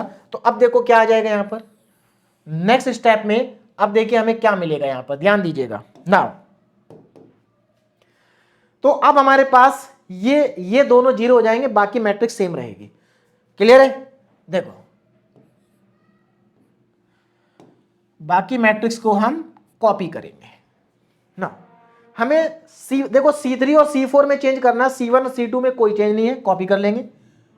1 0 0 0 1 0 0 1 0। अब देखो C3 में क्या होगा, देखो C3 में से 2 टाइम्स ऑफ C2, देखो यहां 0 है तो यहां कोई फर्क पड़ेगा नहीं, यहां 0 है तो यहां कोई फर्क पड़ेगा नहीं, बस ये 0 हो जाएगा। तो यहां पर ये 0 ही रहेगा, ये 0 बन जाएगा और नीचे माइनस का 12 भी रहेगा। आप चाहे तो कैलकुलेशन करके देख लें, कोई चेंज नहीं आता है। जब आप सामने 0 बनाते हैं तो सामने वाले 0 बनते हैं, केवल आपको केवल ऑपरेशन लिखना है और इनको 0 बनाना है, इनके ऊपर नीचे कोई चेंज नहीं आएगा, सेम आएगा। तो नेक्स्ट हमारे पास आ जाएगा 0 1 और -4, ये मेरे पास आ जाएगा। क्लियर है, इस स्टेप के बाद समझ में आया, क्योंकि ये दोनों 0 बनेंगे, इनमें कोई चेंज नहीं आएगा। आगे बढ़ते हैं, अब देखो नेक्स्ट स्टेप क्या है। देखो मेरा ये 1 बन चुका, ये 1 बन चुका, अब मेरा नेक्स्ट टारगेट है इसको 1 बनाने का, क्योंकि यही हमारा आखिरी डायगोनल एलिमेंट है। तो इसको 0 बनाने के लिए क्या कर सकते हैं, देखो इसको अगर आपको 0 बनाना है तो ये हमारा जो C3 कॉलम है इसको आप -12 से डिवाइड कर दो, मतलब C3 कॉलम में आप -1/12 से मल्टीप्लाई कर दो या -12 से डिवाइड कर दो, बात एक ही है। तो देखो क्या होगा भाई, 0 में तो कुछ भी मल्टीप्लाई करो 0 रहेगा, ये भी 0 रहेगा, ये 1 बन जाएगा। तो अब हमारे पास जो न्यू मैट्रिक्स आएगी उसको मैं लिख लेता हूं। तो न्यू हमारे पास जो इक्विवेलेंट मैट्रिक्स आएगी उसको देखें क्या आएगी ना। C3 में चेंज करना है, C1 में कोई चेंज नहीं है, 1 0 0 0 1 0, यहां पर 0 0 1 हो जाएगा, 0 0 और 1, और यहां पर आपका सेम रहेगा 0 1 और 1 मिनट अभी 1 मिनट। हाँ, हमने यहां पर 1 के नीचे 0 बनाया था, 1 के सामने 0 बनाया था, तो मैंने 1 के सामने 0 नहीं लिखा है ना भाई, 1 - 1 0, ये मैंने यहां पर 1 लिख रखा है, ये 0 है। क्लियर है भाई, ये तो 0 बनेंगे ना दोनों, ये और ये सेम रहेगा। ठीक है, अब देखो तो यहां पर ये 1 आ गया, ये हमारा 0 0 और ये हमारा -4 आएगा। बोले बात समझ में आ गई है ना, -4 आएगा और ये हमारा क्या है 0 है। क्लियर है। अब नेक्स्ट टारगेट हमारा क्या है, अब जरा ध्यान से देखो भाई, ये तीनों तो 1 बन चुके डायगोनल एलिमेंट, ये भी 1 बन चुका। अब इसके सामने जो 4 लिखा है माइनस का, इसको भी तो 0 बनाना है। तो अब हमारा लास्ट स्टेप आ जाएगा, और लास्ट स्टेप क्या होगा, C4 में चेंज, और इस 1 की हेल्प से 0 बनाना है। C4 में change, C4 + 4 times of C3, मतलब इसको 0 बनाने के लिए आपको क्या करना होगा, -4 में 4 ऐड करना होगा, तो इसको 4 से मल्टीप्लाई करके ऐड कर देंगे, तो ये भी हमारा क्या बन जाएगा 0 बन जाएगा। तो अब हमारे पास जो न्यू मैट्रिक्स आएगी उसको मैं नेक्स्ट स्लाइड पे लिख लेता हूं, न्यू मैट्रिक्स। तो यहां पर लिख लेते हैं, देखो तो यहां पर हमारे पास क्या आ जाएगा, 1 के आगे 3 0, 1 0 0 0, यहां पर 0 1 0 0 0 0 1 और ये भी बन गया 0। तो हमारे पास फाइनली ये मैट्रिक्स आएगी और ये हमारी नॉर्मल फॉर्म है। अब देखो नॉर्मल फॉर्म कैसे है, देखो यहां पर हमारे पास एक 3x3 ऑर्डर की आइडेंटिटी मैट्रिक्स है। अगर मैं यहां से इसका पार्टीशन कर दूं तो देखो ये एक आइडेंटिटी मैट्रिक्स है और ये एक कॉलम मैट्रिक्स है। क्या है? Column matrix. तो इसको हम ऐसे भी लिख सकते हैं, ध्यान से देखना, इसको हम ऐसे लिख सकते हैं, ये मेरे पास आइडेंटिटी मैट्रिक्स है जिसका ऑर्डर है 3x3 का, तो मतलब ये I3 है। क्या है? I3। और ये एक कॉलम मैट्रिक्स है जिसका ऑर्डर है 3x1 का, मतलब ये एक नल मैट्रिक्स है और कॉलम मैट्रिक्स है। ये लीजिए, तो इसका मतलब इस मैट्रिक्स को मैं ऐसे भी लिख सकता हूं और यही तो हमारी नॉर्मल फॉर्म है। अब ये नॉर्मल फॉर्म किसके साथ मैच कर रही है? देखो अगर आप स्टैंडर्ड फॉर्म में जाएं, इसको हम पहली मैच करा चुके, अब ये इसके साथ मैच कर रही है। देखो I R comma null matrix, मतलब आई आर और ये नल मैट्रिक्स है ना। तो यहां पर आर की जगह क्या आ रहा है? यहां पर आर के प्लेस पर 3 आ रहा है, इसका मतलब इस मैट्रिक्स की रैंक कितनी है? 3 है। और आप डायरेक्ट देख करके भी बता सकते हैं नॉन जीरो रो कितनी है? तीनों ही रो नॉन जीरो है, तो इस मैट्रिक्स की रैंक क्या हो जाएगी? 3। तो यहां पर अब हमारे पास ये क्या आ गई? नॉर्मल फॉर्म आ गई। पहले मैं लिख देता हूं, this is the normal form, यहां लिख देते हैं। ये क्या है? ये नॉर्मल फॉर्म है। बोलो बात समझ में आ गई? This is the normal form. और अगर ये नॉर्मल फॉर्म है तो अब मैट्रिक्स की जो रैंक है वो 3 होगी, है ना, क्योंकि आइडेंटिटी मैट्रिक्स का ऑर्डर 3 है तो रैंक भी 3 होगी, या फिर 3 नॉन जीरो रो है इसलिए रैंक 3 होगी। आप कैसे भी देख सकते हैं, नंबर ऑफ नॉन जीरो रो के बराबर होती है हमारी रैंक। ये लीजिए, तो ये क्वेश्चन भी हमारा कंप्लीट हो चुका है। अब हम चलते हैं नेक्स्ट क्वेश्चन पे, क्वेश्चन नंबर 3। क्वेश्चन नंबर 3, अब हमारे पास 4x4 ऑर्डर की मैट्रिक्स आ गई, 4x4 ऑर्डर की। अभी तक मैंने आपको 2 क्वेश्चन सॉल्व कराए, एक में 3x3 की मैट्रिक्स थी और एक में 3x4 की मैट्रिक्स थी। अब हमारे पास 4x4 ऑर्डर की मैट्रिक्स आ गई। देखिए मैट्रिक्स का ऑर्डर कुछ भी हो, आपको अपना सीक्वेंस फॉलो करना है ना। सीक्वेंस क्या था हमारा, एक बार फिर से रिवाइज कर लेते हैं। पहले इसको 1 बनाएंगे, उसके बाद इन तीनों को 0 बनाएंगे, उसके बाद इसके आगे वाले तीनों 0 बनाएंगे, उसके बाद इसको 1 बनाएंगे, इसकी हेल्प से इन दोनों को 0 बनाएंगे, फिर इसी की हेल्प से इन आगे वाले नंबर को भी 0 बनाएंगे, उसके बाद इसको 1 बनाएंगे, इसकी हेल्प से नीचे वाला 0 बनाएंगे, इसी की हेल्प से आगे वाला 0 बनाएंगे और उसके बाद इसको 1 बनाएंगे, है ना। हो सकता है आखिरी नंबर पहले ही 0 बन चुका हो, कोई दिक्कत नहीं है। चलिए, तो इसको मैं पहले मैट्रिक्स को कॉपी कर लेता हूं। तो यहां पर हमारे पास मैट्रिक्स ए गिवन है, तो मैं यहां पर मैट्रिक्स ए को लिख लेता हूं।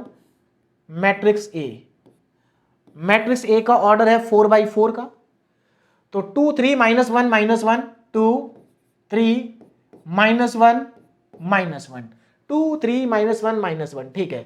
1 -1 1 -1 -2 एंड -4, 1 -1 -2 -4, ठीक है। और आगे चलते हैं, 3 1 3 3 1 3 3 1 3 -2 -2 6 3 6 3 0 और -7 -7। तो मेरे पास ये मैट्रिक्स गिवन है और मुझे क्या करना है, इसकी रैंक को कैलकुलेट करना है। अब जरा ध्यान देंगे ना, रैंक। तो अब हमें इसकी रैंक को कैलकुलेट करना है। सबसे पहले हमें इस पोजीशन पर 1 बनाना है। अब इसको 1 कैसे बनाएंगे, है ना, ध्यान से देखो, देखते ही समझ में आ जाएगा कैसे 1 बनेगा। देखो 1 बनाने के बहुत तरीके हैं। एक तरीका तो ये है कि आप C1 कॉलम को C3 कॉलम के साथ ऐड कर दीजिए। तो देखो ये 2 है, ये -1 है, तो 2 - 1 1 बचेगा, यहां पर 1 आ जाएगा।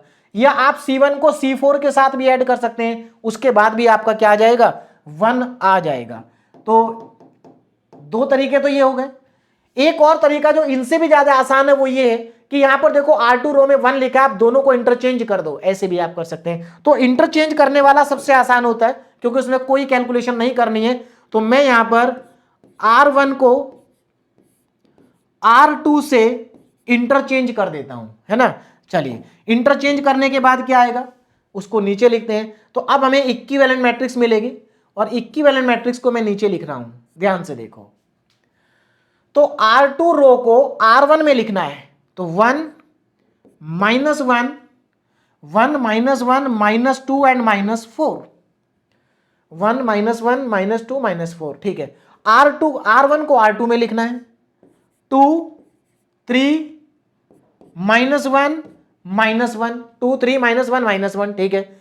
और इन दो को कॉपी करना है, 3 1 3 -2, 3 1 3 -2, 6 3 0 -7, ये हमारे पास आ जाएगा। क्लियर है? हमने रो को इंटरचेंज करके इसको क्या कर दिया, 1 बना दिया। अब क्या करेंगे, इस 1 की हेल्प से नीचे वाले तीनों नंबर 0 बनाएंगे। तो सीधी सी बात है, रो ट्रांसफॉर्मेशन का यूज करेंगे। तो सबसे पहले इसको 0 बनाएंगे, तो यहां इसको 0 बनाने के लिए हमें R2 में चेंज करना होगा। और R2 में क्या चेंज करेंगे भाई, 2 में से 2 को माइनस करेंगे, 0 बनेगा, तो इसको 2 से मल्टीप्लाई करेंगे, तो R2 - 2 टाइम्स ऑफ R1 है ना। उसके बाद इसको 0 बनाना, ये R3 में है, तो R3 में चेंज करेंगे। और R3 में क्या चेंज करेंगे, R3 में से 3 टाइम्स ऑफ R1 को माइनस कर देंगे, क्योंकि ये 1 है तो 3 से मल्टीप्लाई करके माइनस कर देंगे। अब R4 में चेंज करना है, तो R4 में क्या चेंज करेंगे, R4 -6 टाइम्स ऑफ R1 कर देंगे, है ना। इसको 6 से मल्टीप्लाई करके इसमें से माइनस कर देंगे, तो ये भी हमारा 0 बन जाएगा। बस इन तीनों ऑपरेशन को हम अप्लाई कर देते हैं। अब ध्यान से देखना, मैं यहां पर तीनों को अप्लाई करने जा रहा हूं, ये लीजिए। अब देखो जरा, तो हमें R2 R3 R4 में चेंज करना है, R1 में कोई चेंज नहीं है, तो पहले मैं यहां पर R1 रो को कॉपी कर लेता हूं। R1 रो क्या है, 1 -1 1 -1 -2 और -4। एक मिनट, 1 -1 -2 1 -1 -2 -4, ये लीजिए। क्लियर है? अब बाकी की रो में हमें चेंज करना है, जैसा R2 है, R2 में से 2R1 माइनस करना है, तो पहले मैं R2 को सेपरेट लिख लेता हूं, 2 3 -1 -1 2 3 -1 -1। अब जरा ध्यान से देखो, हमें इसमें से माइनस करना 2R1, R1 ये है, R1 को 2 से मल्टीप्लाई करके इसके नीचे लिखो, तो 2 1 जा 2, 2 into -1 -2, 2 into 2 -4 and 2 into -4 -8। Sign change करना होगा, तो ये माइनस हो जाएगा, ये प्लस हो जाएगा, ये प्लस हो जाएगा, ये प्लस हो जाएगा, तो ये आपका 0 आएगा, ये 5 आएगा, ये आपका 3 आएगा, है ना, 0 5 3, और ये आपके पास आ जाएगा 7। कितना आ जाएगा, 7 आ जाएगा। तो हमारे पास नेक्स्ट रो आ गई 0 5 3 7। क्लियर है? आगे चलते हैं, नेक्स्ट स्टेप देखो। अब हमें R3 में से 3R1 को माइनस करना है, तो R3 क्या है, 3 1 3 3 1 3 -2, 3 1 3 -2, इसमें से माइनस करना है 3R1, तो R1 क्या है हमारे पास, 3 इंटू 3 3 इंटू -3 इंटू -1 -3, 3 इंटू -2 -6 आ गया, और 3 इंटू -4 माइनस का 12 आ गया। साइन चेंज करेंगे, ये प्लस ये प्लस ये प्लस ऐड कर देंगे, तो ये आपका 0 आएगा, ये 4 आएगा, ये आपके पास 9 आएगा, और ये आपके पास 10 आएगा। तो 0 4 9 एंड 10। क्लियर है? और आगे बढ़ते हैं, नेक्स्ट देखो। अब हमें क्या करना, R4 में से 6R1 को माइनस करना है, तो R4 क्या है, 6 3 0 6 3 0 -7, ये हमारा R4 है। इसमें से 6R1 को माइनस करना है, तो R1 को 6 से मल्टीप्लाई करेंगे और नीचे लिखेंगे 6 इंटू 1 6, 6 इंटू -1 -6, 6 इंटू -2 -12, और 6 इंटू -4 माइनस का 24 ऐड कर देंगे भाई। साइन चेंज करेंगे, ये प्लस ये प्लस ये प्लस, तो ये 0 ये 9 ये 12 और यहां पर 17, है ना, ये हमारे पास बचेगा 17, 24 - 7। तो अब हमारे पास यहां पर आ जाएगा 0 9 12 और 17। क्लियर है? अब आगे बढ़ते हैं, नेक्स्ट स्टेप। अब देखो हमने क्या किया, हमने 1 के नीचे तीनों को 0 बना दिया। अब हमें क्या करना है, 1 के सामने वाले तीनों नंबर को 0 बनाना है। तो अभी हम यहां पर ट्रांसफॉर्मेशन लिखेंगे, कॉलम ट्रांसफॉर्मेशन। तो ध्यान दीजिएगा, देखो इसको जीरो बनाना है तो C1 में ऐड कर दो, इसका मतलब C2 में चेंज C2 प्लस C1, भाई C2 में C1 को ऐड कर दोगे जीरो बन जाएगा। अब इसको जीरो बनाना -2 को, तो इसमें +2 ऐड करना पड़ेगा, तो इसका मतलब C3 में चेंज और C3 +2 टाइम्स ऑफ C1, क्योंकि यहां पर -2 है तो इसको 2 से मल्टीप्लाई करना पड़ेगा। अब ये -4 है तो इसको 4 से मल्टीप्लाई करना पड़ेगा, तो C4 में चेंज और C4 plus 4 times of C1, ये हम यहां पर करेंगे। अब आगे देखिए ना, नेक्स्ट स्टेप। अब यहां पर देखो मैं इसके इक्विवेलेंट मैट्रिक्स नीचे लिखने जा रहा हूं, ध्यान से देखेंगे। देखिए अब आपको अच्छे से मालूम है, जब सामने वाले नंबर को जीरो बनाते हैं तो नीचे के मैट्रिक्स में कोई चेंज नहीं आता है ना, कोई चेंज नहीं आता, बस सामने वाले नंबर जीरो हो जाएंगे, बाकी पूरी मैट्रिक्स को कॉपी करना है। तो चलिए कॉपी कर लेते हैं। 1 और 1 के आगे तीनों जीरो बनेंगे, 0 0 एंड 0।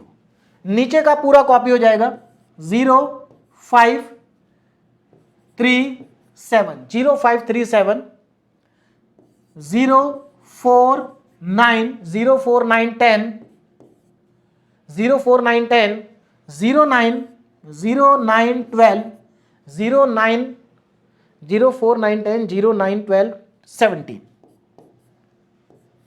यहां तक आ गए। क्लियर है? अब इसके आगे का स्टेप देखिए, अब इसके आगे क्या करना है, ध्यान दीजिएगा। नेक्स्ट स्टेप क्या होना चाहिए, नेक्स्ट सीक्वेंस हमारा क्या होना चाहिए, देखो अब हमें क्या करना है, इस पोजीशन पर 1 बनाना है, इस पोजीशन पर 1 बनाना है। अब इसको 1 बनाने का आसान तरीका क्या है, देखो इसके नीचे 4 लिखा है, तो 5 - 4 क्या हो जाएगा, 1 हो जाएगा। इसका मतलब R2 में चेंज करेंगे, R2 में चेंज करेंगे और R2 में से R3 को माइनस कर देंगे। क्या करेंगे, R2 में से R3 को माइनस कर देंगे तो ये 1 बन जाएगा। तो अब हमारे पास जो इक्विवेलेंट मैट्रिक्स आएगी उसको मैं यहां पर लिख रहा हूं, न्यू इक्विवेलेंट मैट्रिक्स। अब ध्यान देंगे, हमें R2 में चेंज करना, R1 में कोई चेंज नहीं है, तो R1 को कॉपी करेंगे, 1 0 0 एंड 0। R2 में चेंज करेंगे, 0 - 0 5 - 4 1, तो यहां पर आएगा 0, यहां पर आएगा 1। नाउ 3 - 9 माइनस का 6 आएगा, यहां पर आएगा माइनस का 6, उसके बाद 7 - 10 माइनस का 3 आएगा, और नीचे की दोनों रो को कॉपी करना है, 0 4 9 0 4 9 0 4 9 10 0 4 9 10, उसके बाद है 0 9 12 0 9 12 0 9 12 और 17। ये लीजिए, यहां तक हम पहुंच गए। अब आगे देखो क्या करना है, इसको 1 बना दिया, अब इस 1 की हेल्प से इन दोनों को 0 बनाना है ना, इसको भी 0 बनाना है, इसको भी 0 बनाना है, तो बहुत आसान है। क्या करेंगे, देखो R3 में चेंज करेंगे, R3 में चेंज करेंगे और R3 में से देखो ये 4 है तो 4 में से 4 को माइनस करना पड़ेगा, तो -4 टाइम्स ऑफ R2 कर देंगे, -4 टाइम्स ऑफ R2। उसके बाद इस 9 को 0 बनाना, 9 लिखा R4 में, तो R4 में चेंज करेंगे और R4 में से -9 टाइम्स ऑफ R2 को माइनस कर देंगे, 9 में से 9 माइनस करेंगे 0 बनेगा। ये दोनों ऑपरेशन परफॉर्म करते हैं। और मैं यहां पर अब नेक्स्ट स्लाइड पर चलता हूं, तो ध्यान दीजिएगा। अब हमें जो इक्विवेलेंट मैट्रिक्स मिलेगी उसको मैं यहां पर लिख रहा हूं, ध्यान से देखें। इक्विवेलेंट मैट्रिक्स को मैं अब यहां पर लिखूंगा, देखो भाई R3 में और R4 में चेंज करना है, पहली दो रो में कोई चेंज नहीं है, तो पहली दो रो को मैं लिख लेता हूं, 1 0 0 एंड 0। सेकेंड रो क्या है, 0 1 -6 -3, 0 1 -6 -3। अब आगे की रो में चेंज करना भाई, R3 में से 4 टाइम्स R2 को माइनस करना है, तो पहले मैं R3 लिख लेता हूं, 0 4 9 10 0 4 9 10, ये हमारे पास क्या है, R3 है, 0 4 9 10। इसमें से माइनस करना 4 R2, देखो ये R2 है, इसको 4 से मल्टीप्लाई करके लिखना है, R2 को 4 से मल्टीप्लाई, ये देखो R2 है, इसको 4 से मल्टीप्लाई करके लिखना है नीचे, तो 4 × 0 0, 4 × 1 4, 4 × -6, 4 × -6 माइनस का 24 और 4 × -3 माइनस का 12। अब हमें क्या करना है, माइनस करना है, तो साइन चेंज कर देते हैं, ये प्लस हो जाएगा, ये प्लस हो जाएगा, तो 0 0। अब 24 प्लस 9 33 और ये आ जाएगा 22। तो हमारे पास नेक्स्ट रो आएगी 0 0 33 एंड 22। और आगे चलते हैं। अब देखिए हमारे पास इस ऑपरेशन को परफॉर्म करते हैं। R4 में से माइनस करना है तो पहले मैं R4 को लिख लेता हूं 0 9 12 17 0 9 12 17 0 9 12 17 0 9 12 17। अब इसमें से माइनस करना है 9 टाइम्स ऑफ R2 और R2 तो हमारा आगे भी लिखा है, ये रहा R2। इसका 9 टाइम्स नीचे लिखो 0 9 और 9 इंटू 6 माइनस का 54 एंड 9 इंटू -3 माइनस का 27। ये हमारे पास आएगा। अब माइनस कर देते हैं, माइनस करने पर साइन चेंज करना होगा तो ये हमारे पास 0, ये भी हमारे पास 0 और ये अब आ जाएगा हमारे पास 66 और ये हमारे पास आ जाएगा 27 प्लस 17 44। तो अब यहां पर लिख लेते हैं 0 0 66 एंड 44। चलिए भाई यहां तक हम पहुंच चुके हैं। अब इसके आगे देखो क्या करना है, नेक्स्ट स्टेप क्या होगा, अब आगे देखते हैं। देखिए ध्यान से समझना। देखो हमने क्या किया अभी तक अगर आप देखें तो हमने यहां पर 1 बना दिया, 1 के नीचे 0 बना दिए, 1 के सामने 0 बना दिए, यहां पर 1 बना दिया, 1 के नीचे दोनों 0 बना दिए। अब 1 के सामने 0 बनाएंगे तो जब 1 के सामने 0 बनाएंगे तो ये दोनों 0 बन जाएंगे, बाकी पूरी मैट्रिक्स में कोई चेंज नहीं आएगा। तो चलिए इन दोनों को 0 बनाते हैं। तो ये -6 को 0 बनाना 1 की हेल्प से, तो इसका मतलब C3 में चेंज करेंगे, C3 में चेंज करेंगे और C3 में ऐड कर देंगे 6 टाइम्स ऑफ C2। देखो ये C2 है, 6 टाइम्स ऑफ C2। उसके बाद C4 में चेंज करेंगे और C4 में ऐड कर देंगे 3 टाइम्स ऑफ C2। तो हमारे ये दोनों नंबर 0 बन जाएंगे, बाकी पूरी मैट्रिक्स में कोई चेंज नहीं आएगा। तो दोनों को 0 बनाते हैं। तो अब हमारे पास जो न्यू इक्विवेलेंट मैट्रिक्स आएगी, न्यू इक्विवेलेंट मैट्रिक्स देखो, तो फर्स्ट देखो पूरा एज इट इज कॉपी करना है, बस इन दोनों को 0 बनाना है। 1 0 0 0, उसके बाद 0 1 0 0, ये दोनों 0 हो गए, बाकी पूरी मैट्रिक्स सेम है। 0 0 33 0 0 33 22, उसके बाद 0 0 66 एंड 44। यहां तक हम पहुंच गए, है ना। अब हमारा नेक्स्ट टारगेट क्या है, नेक्स्ट टारगेट अब हमारा होगा इसको 1 बनाने का, क्योंकि नेक्स्ट डायगोनल एलिमेंट ये है, इसको 1 बनाना है। और देखो इसको 1 बनाना बहुत आसान है। देखो कैसे, ये 33 है और ये 66 है, तो अगर मैं इस कॉलम को 33 से डिवाइड कर दूं तो ये 1 बनेगा, ये 2 बनेगा, तो हमें यहां 1 चाहिए, 1 बन जाएगा। तो अब हम यहां पर क्या ऑपरेशन लगाएंगे, C3 में चेंज और C3 को डिवाइड कर देंगे 33 से। तो अब हमारे नेक्स्ट स्टेप में हमारा नेक्स्ट नंबर भी 1 बन जाएगा। क्लियर है, देखें जरा। तो C3 में चेंज करना, C1 C2 में कोई चेंज नहीं है, तो पहले 2 कॉलम को कॉपी कर लेंगे। देखिए C1, 1 के नीचे तीनों 0 हैं, 0 0 0, ठीक है। उसके बाद 0 1 0 0 0 1 0 0। थर्ड कॉलम में 0 0 1 2 0 0 1 एंड 2। देखो 2 से 33 से डिवाइड कर दिया। ये सेम कॉपी करेंगे 0 0 0 0 22 एंड 44। क्लियर है। अब अगले स्टेप पे चलते हैं। अब आगे क्या करना है देखो जरा, हमने इसको 1 बना दिया, अब इस 1 की हेल्प से इसको 0 बनाएंगे, है ना। इस 1 की हेल्प से इस 2 को 0 बनाएंगे। 2 कहां लिखा, R4 में। तो अब मैं R4 में चेंज करूंगा और R4 में से माइनस कर दूंगा 2 टाइम्स ऑफ R3 को, 2 टाइम्स ऑफ R3 को। R4 में से 2 टाइम्स ऑफ R3 को माइनस करेंगे तो देखिए कितना आ जाएगा। तो यहां पर R4 में चेंज करना, पहली 3 रो में कोई चेंज नहीं है, कॉपी करेंगे। तो यहां पर अब मेरे पास जो न्यू मैट्रिक्स आएगी उसको मैं नीचे लिख लेता हूं, जो कि इक्विवेलेंट होगी। इक्विवेलेंट, ध्यान दीजिएगा, फर्स्ट रो को कॉपी करेंगे 1 0 0 0 1 0 0 0, ठीक है। सेकंड रो भी कॉपी करना है 0 1 0 0। ठीक, उसके बाद यहां पर इसको भी कॉपी करना है 0 0 1 22। और यहां पर अब देखो ये 0 बनेगा, ये 0 बनेगा, 2 में से 2 माइनस करेंगे 0 बनेगा। देखो भाई इसको 2 से मल्टीप्लाई कर रहे हो तो ये 2 बनेगा, 2 माइनस 2 0। इसको 2 से मल्टीप्लाई करोगे 44 बनेगा, 44 माइनस 44 अगेन 0। ये लीजिए, तो यहां तक हमारा ये क्वेश्चन पहुंच चुका है और ये एलिमेंट भी हमारा 0 आ चुका है। अब नेक्स्ट टारगेट क्या है हमारे पास? नेक्स्ट टारगेट है इसको 0 बनाने का। और ये 0 कैसे बनेगा? इस 1 की हेल्प से।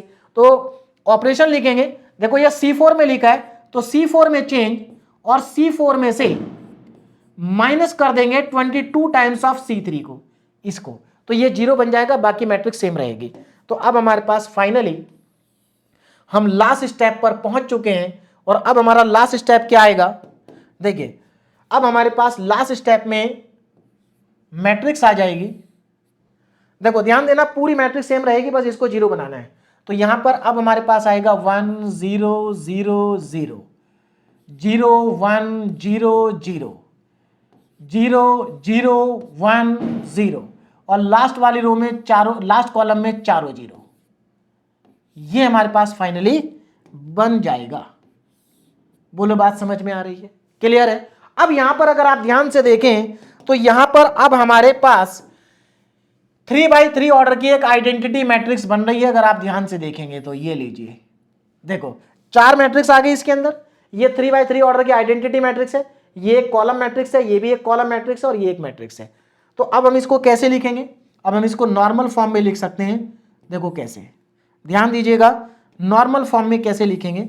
ये नॉर्मल फॉर्म ही है, I3 3x3 ऑर्डर की आइडेंटिटी मैट्रिक्स। ये एक नल मैट्रिक्स है जिसका ऑर्डर 1/3 का है, सॉरी 3/1 का है। ये एक नल मैट्रिक्स है जिसका ऑर्डर 1 into 3 का है और ये भी एक नल मैट्रिक्स है जिसका ऑर्डर 1/1 का है। And this is the normal form. क्या है ये हमारे पास है नॉर्मल फॉर्म। नॉर्मल फॉर्म, और नॉर्मल फॉर्म में आइडेंटिटी मैट्रिक्स का जो ऑर्डर है वो 3 है, तो इसका मतलब इस मैट्रिक्स की रैंक भी 3 है। इस मैट्रिक्स की रैंक भी 3 है। या फिर आप यहां से भी देख सकते हैं 3 नॉन जीरो रो है, तो इसका मतलब मैट्रिक्स की रैंक कितनी होगी? 3 होगी। तो ये क्वेश्चन भी हमारा कंप्लीट हो गया। अब आपको समझ में आ गया होगा कि नॉर्मल फॉर्म से रैंक को कैलकुलेट करना बहुत आसान है। बस आपको क्या करना है? सीक्वेंस को फॉलो करना है। सीक्वेंस अगर आप सही फॉलो करेंगे तो आपका क्वेश्चन कभी भी गलत नहीं होगा। अब हम चलते हैं क्वेश्चन नंबर 5 पर।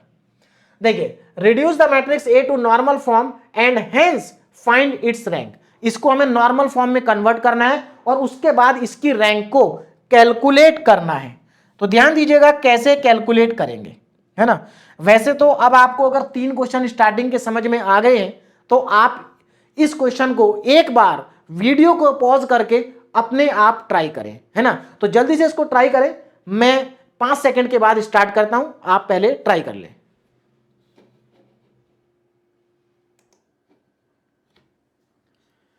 तो चलिए अब मैं क्वेश्चन को स्टार्ट करता हूं। आपने वीडियो को पॉज करके ट्राई कर लिया होगा और मैक्सिमम स्टूडेंट का आंसर आ चुका होगा। जिनका नहीं आया तो अब आप बोर्ड पर ध्यान दें। देखिए क्या कहा गया क्वेश्चन में कि reduce the matrix A to normal form. इस ए मैट्रिक्स को नॉर्मल फॉर्म में रिड्यूस करना है और उसके बाद इसकी रैंक को बताना है। तो सबसे पहले मैट्रिक्स को कॉपी कर लेते हैं। तो हमारे पास यहां पर ए मैट्रिक्स गिवन है और ए मैट्रिक्स को यहां पर मैं लिख लेता हूं, मैट्रिक्स ए। ध्यान दीजिएगा, फर्स्ट कॉलम है 1 2 1 एंड -1, ये फर्स्ट कॉलम है। सेकंड कॉलम है 2 4 2 2 4 2 2 4 2 -2 और थर्ड कॉलम है -1 3 3 6 और उसके बाद फोर्थ कॉलम है 4 4 4 एंड -7। तो मैट्रिक्स को कॉपी करते समय कोई गलत नंबर कॉपी नहीं होना चाहिए, नहीं तो स्टार्टिंग में ही आपका क्वेश्चन गलत हो जाएगा। तो एक बार और क्रॉस चेक कर लेता हूं, 1 2 -1 4 2 4 3 4 1 2 3 4 -1, -2, 6 और -7, बिल्कुल करेक्ट है। अब हम स्टार्ट करते हैं, ध्यान दीजिएगा। तो हमें यहां पर सबसे पहले 1 बनाना है, लेकिन यहां पर हमें पहले से ही 1 दिया है, तो इसको 1 बनाने की जरूरत नहीं है, एक स्टेप हमारा बच जाएगा। अब हमें क्या करना है, इस 1 की हेल्प से इन तीनों नंबर को 0 बनाना है। तो हम यहां पर रो ट्रांसफॉर्मेशन का यूज करके तीनों को एक साथ 0 बनाएंगे। ध्यान दीजिएगा कैसे, देखो इसको 0 बनाना है तो 2 में से 2 को माइनस करना पड़ेगा, तो यहां पर हमें 2 लाना है, तो इसको 2 से मल्टीप्लाई करना है। तो R2 में चेंज करेंगे, R2 में चेंज करेंगे और R2 में से माइनस कर देंगे 2 टाइम्स ऑफ R1, तो यहां पर 0 आ जाएगा। अब यहां पर 1 है तो 1 में से 1 को माइनस करेंगे, 0 आएगा। इसका मतलब R3 में चेंज करेंगे और R3 में से सीधे सीधे R1 को कर देंगे माइनस। उसके बाद यहां पर -1 है, ये +1 है, तो दोनों को ऐड कर देंगे, यहां पर 0 बन जाएगा। तो अब हम R4 में चेंज करेंगे और R4 में ऐड कर देंगे R1 को। तो ये तीनों ऑपरेशन हम एक साथ अप्लाई करेंगे, तो हमारे तीनों नंबर क्या बन जाएंगे, 0 बन जाएंगे। अब यहां पर मैं इक्विवेलेंट मैट्रिक्स को लिख लेता हूं, ध्यान दीजिएगा। तो ए के इक्विवेलेंट मैट्रिक्स को अब मैं यहां पर लिखने जा रहा हूं, इक्विवेलेंट मैट्रिक्स। तो R2, R3, R4 तीनों रो में चेंज करना है। फर्स्ट रो में नो चेंज, कॉपी करेंगे। तो फर्स्ट रो को कॉपी कर लेता हूं, 1, 2, -1 एंड 4 कॉपी कर दिया मैंने। अब ना R2 में से 2R1 को माइनस करना है, तो मैं यहां पर R2 लिख लेता हूं, 2, 4, 3, 4, 2, 4, 3, 4, 2, 4, 3, 4। इसमें से माइनस करना है 2R1, इसको 2 से मल्टीप्लाई करके इसके नीचे लिखेंगे। तो 2 into 1 2, 2 into 2 4, 2 into -1 -2 and 2 into 4 8, 2 into 4 8। अब हमें माइनस करना है तो साइन चेंज करेंगे, माइनस माइनस प्लस माइनस।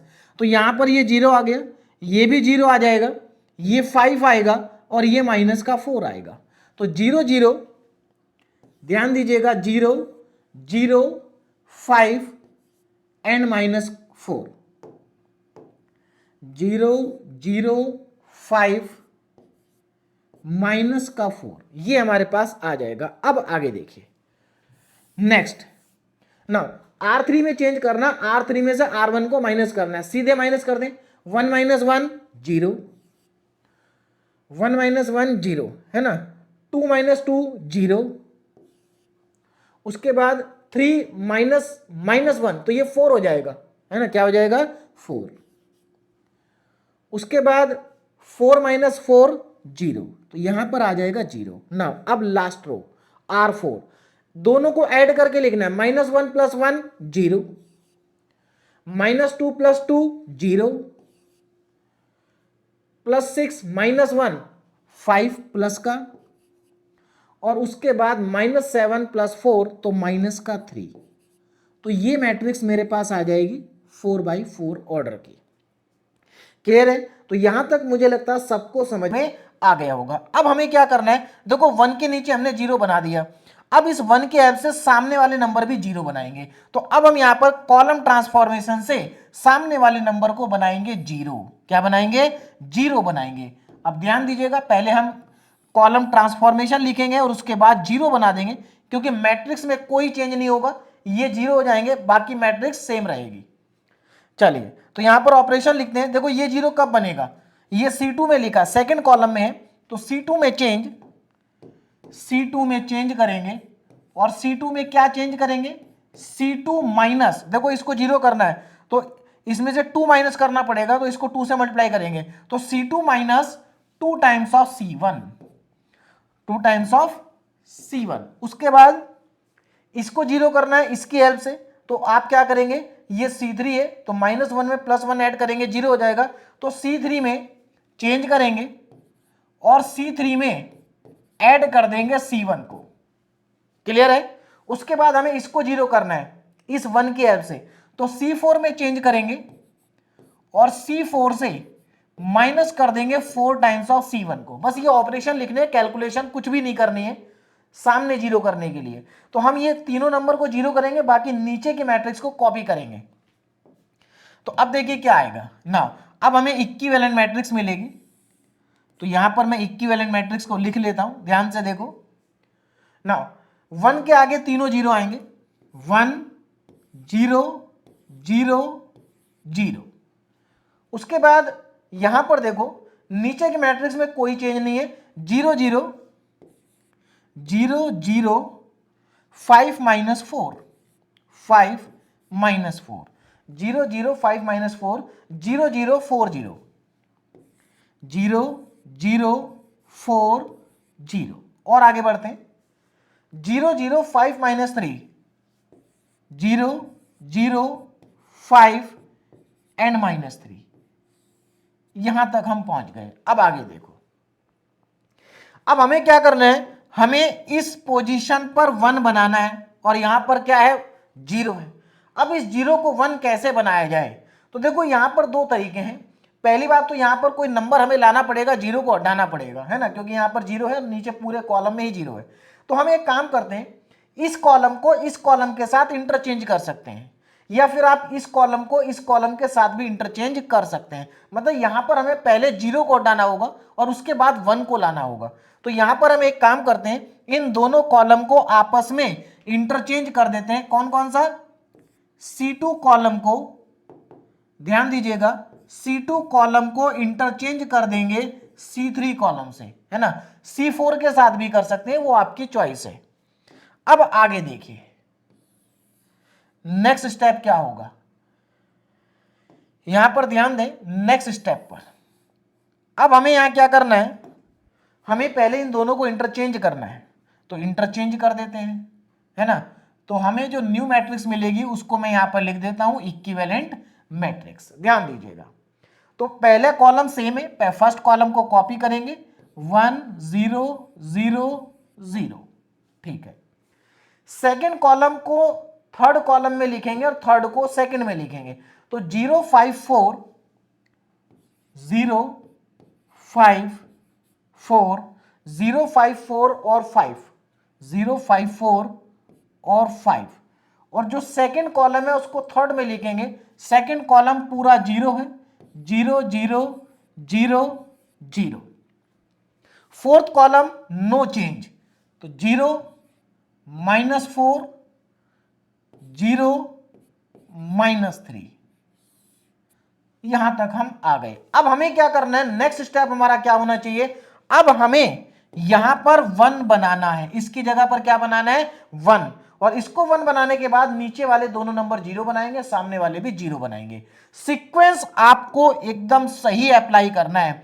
अगर आपने सही सीक्वेंस को अप्लाई कर दिया तो आप कभी भी किसी भी क्वेश्चन में कहीं पर भी कंफ्यूज नहीं होंगे, कहीं पर आपको कोई डाउट नहीं आएगा। चलिए अब इसको मैं 1 बनाता हूं। तो ये R2 रो में लिखा हुआ 5 है, इसको 1 बनाना है। तो हम क्या करेंगे, R2 रो में चेंज करेंगे।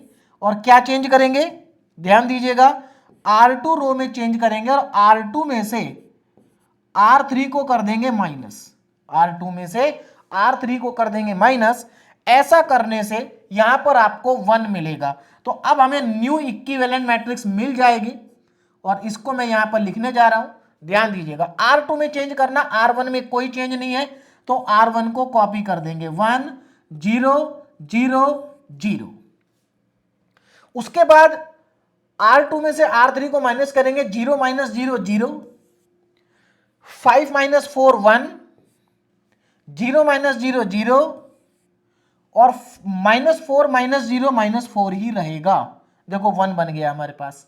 उसके बाद नीचे की दोनों रो को कॉपी करना है, 0 4 0 0, 0 4 0 0 ना, 0 5 0 5 0 -3। तो ये मेरे पास आ गई मैट्रिक्स। क्लियर है, ये मैट्रिक्स मेरे पास अब आ चुकी है। अब हमें यहां पर करना क्या है, ध्यान देंगे, हमने इसको 1 बना दिया, अब हम इन दोनों को 0 बनाएंगे 1 की हेल्प से, इन दोनों को 0 बनाएंगे 1 की हेल्प से। तो अब मुझे यहां पर रो ऑपरेशन को अप्लाई करना होगा। तो नेक्स्ट स्लाइड में चलते हैं। इसको 0 बनाना, ये R3 में है, तो ये 0 कब बनेगा, जब हम 4 में से 4 को माइनस करेंगे। इसका मतलब R2 को 4 से मल्टीप्लाई करना पड़ेगा। तो R3 में चेंज, R3 में चेंज और R3 में से माइनस करेंगे 4 टाइम्स ऑफ R2 को, तो 0 बन जाएगा, है ना। अब इसको 0 बनाना है तो R4 में चेंज करेंगे और R4 में से R4 में चेंज करेंगे और R4 में से माइनस कर देंगे 5 टाइम्स ऑफ R2, है ना, 5 टाइम्स, क्योंकि वहां पर 5 लिखा है, इसको हमें 0 बनाना है। तो हमें R3 और R4 में चेंज करना है, फर्स्ट 2 रो सेम रहेंगी, तो फर्स्ट 2 रो को मैं यहां पर लिख लेता हूं, ध्यान से देखेंगे। फर्स्ट 2 रो ध्यान दीजिएगा, इक्विवेलेंट मैट्रिक्स है, तो फर्स्ट रो में क्या है 1 0 0 एंड 0, उसके बाद यहां पर 0 1 0, सेकेंड रो क्या है 0 1 0 -4, माइनस का 4 ना। अब हमें थर्ड रो में चेंज करना है और थर्ड रो में देखो क्या चेंज करेंगे, R3 में से माइनस करेंगे 4 टाइम्स ऑफ R2, तो देखो यहां पर क्या आ जाएगा 0 4 0 0, ध्यान दीजिएगा, 0 अलग से लिख लेता हूं, 0 4 0 0, मेरे पास R3 रो को मैंने लिख दिया, देखो R3 0 4 0 0 है। अब हमें क्या करना है, इसमें से माइनस करना है 4 टाइम्स ऑफ R2 ये लिखा हुआ है, इसको 4 से मल्टीप्लाई करके नीचे लिखेंगे, तो 4 इंटू 1 4 0, 4 इंटू -4 माइनस का 16, साइन चेंज कर दीजिए तो ये माइनस और ये प्लस हो जाएगा, ये 0 0 0 और 16 आएगा, तो हमारे पास थर्ड रो में क्या आ जाएगा 0 0 0 एंड 16। उसके बाद आगे चलते हैं, नाउ R4 की बात करते हैं। R4 में क्या है 0 5 0 0 5 0 0 5 0 और -3, हमें क्या करना है, इसमें से माइनस करना 5 टाइम्स ऑफ R2 देखो ये लिखा है, इसको 5 से मल्टीप्लाई करके नीचे लिखेंगे, तो 5 into 0 0, 5 into 1 5, 5 into 0 0, 5 into -4 minus का 20। अब इनको ऐड कर दे, माइनस करेंगे तो साइन चेंज हो जाएगा, तो यहां पर 0 0 0 और ये बचेगा आपके पास 17, तो यहां पर आ जाएगा 0 0 0 एंड 17। क्लियर है, यहां तक पहुंच गए। अब आगे देखिए नेक्स्ट स्टेप क्या होगा, 1 के नीचे हमने 0 बना दिए, अब 1 के सामने 0 बनाएंगे, तो ये तो पहले से 0 है, बस हमें इसको 0 बनाना है, तो इसके लिए अब कॉलम ट्रांसफॉर्मेशन लिखेंगे। ये किसमें है C4 में, तो C4 में चेंज करेंगे और C4 में देखो ये 0 कब बनेगा, जब इसमें +4 ऐड होगा, तो इसको प्लस करना 4 से मल्टीप्लाई करने के बाद, तो +4 टाइम्स C2। अब यहां पर मैं इसको 0 बना देता हूं, देखो जब हम सामने 0 बनाते हैं तो केवल वो 0 बनता है, पूरी मैट्रिक्स सेम कॉपी करते हैं। तो अब यहां पर मैं मैट्रिक्स को कॉपी कर लेता हूं, बस मुझे -4 की जगह पर 0 लिखना है, तो अब हमारे पास क्या आ जाएगा 1 0 0 0, है ना, 1 0 0। आगे देखो ना, 0 1 0 1 0 0, उसके बाद है सभी नंबर 0 हैं, 0 0 0 0। अब देखो क्या होगा, ये 0 बन जाएगा, है ना, तो 0 0 ये 0 बन गया, बाकी ये 16 और 17 ऐसे ही रहेंगे। बोलो बात समझ में आ रही। अब इसके बाद नेक्स्ट स्टेप देखो क्या होगा हमारा, नेक्स्ट स्टेप ध्यान दीजिएगा, नेक्स्ट स्टेप पर देखो बहुत सिंपल है। अब मुझे क्या करना है, मुझे इस प्लेस पर 1 बनाना है, लेकिन यहां पर तो 0 है, तो 1 कैसे बनाएं, तो अगेन वही तरीका है, पहले हम यहां पर 0 की जगह कोई नंबर लेके आते हैं, तो देखो इसके आगे 16 लिखा है, तो हम एक काम कर सकते हैं, ये C3 और C4 को इंटरचेंज कर सकते हैं कॉलम को, तो अब हम यहां पर क्या करेंगे, C3 कॉलम को इंटरचेंज कर देंगे, C3 कॉलम को इंटरचेंज करेंगे C4 के साथ में, तो ऐसा करने से हमारे पास जो न्यू मैट्रिक्स आएगी उसको हम लिख लेते हैं, है ना, न्यू मैट्रिक्स। ध्यान दीजिएगा, C3 C4 को इंटरचेंज करना, पहले दो कॉलम सेम रहेंगे, तो 1 0 0 0 0 1 0 0। अब यहां पर C4 को मुझे कहां लिखना है, C3 में, 0 0 16 17, 0 0, 16, 17 और उसके बाद C3 को कहां लिखना है, C4 में। तो यहां पर सारे जीरो हैं, 0, 0, 0, 0, ये लीजिए। अब क्या करना है, आप जरा ध्यान से देखो, मुझे इसको 1 बनाना है। तो इसको 1 बनाना बहुत आसान है, क्योंकि R3 में अकेला 16 लिखा है, 16 से डिवाइड कर दीजिए। तो R3 में चेंज 1/16 टाइम्स R3, तो यहां पर ये क्या बन जाएगा, 1 बन जाएगा। तो 1 बनने के बाद हमारे पास जो न्यू मैट्रिक्स आएगी उसको मैं लिख लेता हूं। देखिए न्यू इक्विवेलेंट मैट्रिक्स, तो R3 में चेंज करना है, R1 में कोई चेंज नहीं है, 1, 0, 0, 0, क्लियर है। उसके बाद 0, 1, 0, 0, 0, 1, 0, 0, उसके बाद यहां पर 0, 0, 1, 0 और लास्ट रो में आएगा 0, 0, 17 एंड 0।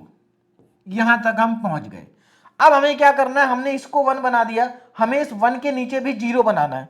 अब 1 के नीचे 0 कैसे बनेगा, देखो इस 1 की हेल्प से बनाना है, तो 17 में से 17 को माइनस करना पड़ेगा। तो इसका मतलब अब हम R4 में चेंज करेंगे, R4 में चेंज करेंगे और क्या चेंज करेंगे, R4 में से माइनस करेंगे 17 टाइम्स ऑफ R3, तो ये बन जाएगा 0। तो अब हमारे पास जो न्यू मैट्रिक्स आएगी उसको मैं इधर लिख लेता हूं राइट साइड में, न्यू मैट्रिक्स। अब ध्यान देंगे, देखिए तो ऐसा करने से ये नंबर भी हमारा 0 हो जाएगा और हमें न्यू इक्विवेलेंट मैट्रिक्स मिल जाएगी। तो मैं यहां पर लिख लेता हूं न्यू इक्विवेलेंट मैट्रिक्स को। तो यहां पर हमें मिलेगा 1, 0, 0, 0, उसके बाद 0, 1, 0, 0, 0, 0, 1, 0 और लास्ट रो में 0, 0, 0, 0 लास्ट कॉलम में। तो हमारे पास नॉर्मल फॉर्म आ चुकी है और देखो यहां पर 3 नॉन जीरो रो है, तो मैट्रिक्स की रैंक कितनी हो जाएगी, 3 हो जाएगी। तो अब हमें यहां पर करना क्या है, इसको प्रॉपर वे में लिखना है ना, नॉर्मल फॉर्म में। तो यहां पर देखो 3x3 की आइडेंटिटी मैट्रिक्स आपको दिखाई दे रही होगी, है ना, ये 3x3 की आइडेंटिटी मैट्रिक्स है, 3x3 की। तो हम इसको कैसे लिख सकते हैं, ध्यान दीजिएगा, इसको हम लिख सकते हैं नॉर्मल फॉर्म में। और नॉर्मल फॉर्म में कैसे लिखा जाता है, देखो ये आइडेंटिटी मैट्रिक्स है जिसका ऑर्डर है 3x3 का, तो ये I3। ये एक नल मैट्रिक्स है, कैपिटल O, ये भी नल मैट्रिक्स है, कैपिटल O, ये भी नल मैट्रिक्स है, कैपिटल O। तो this is the normal form.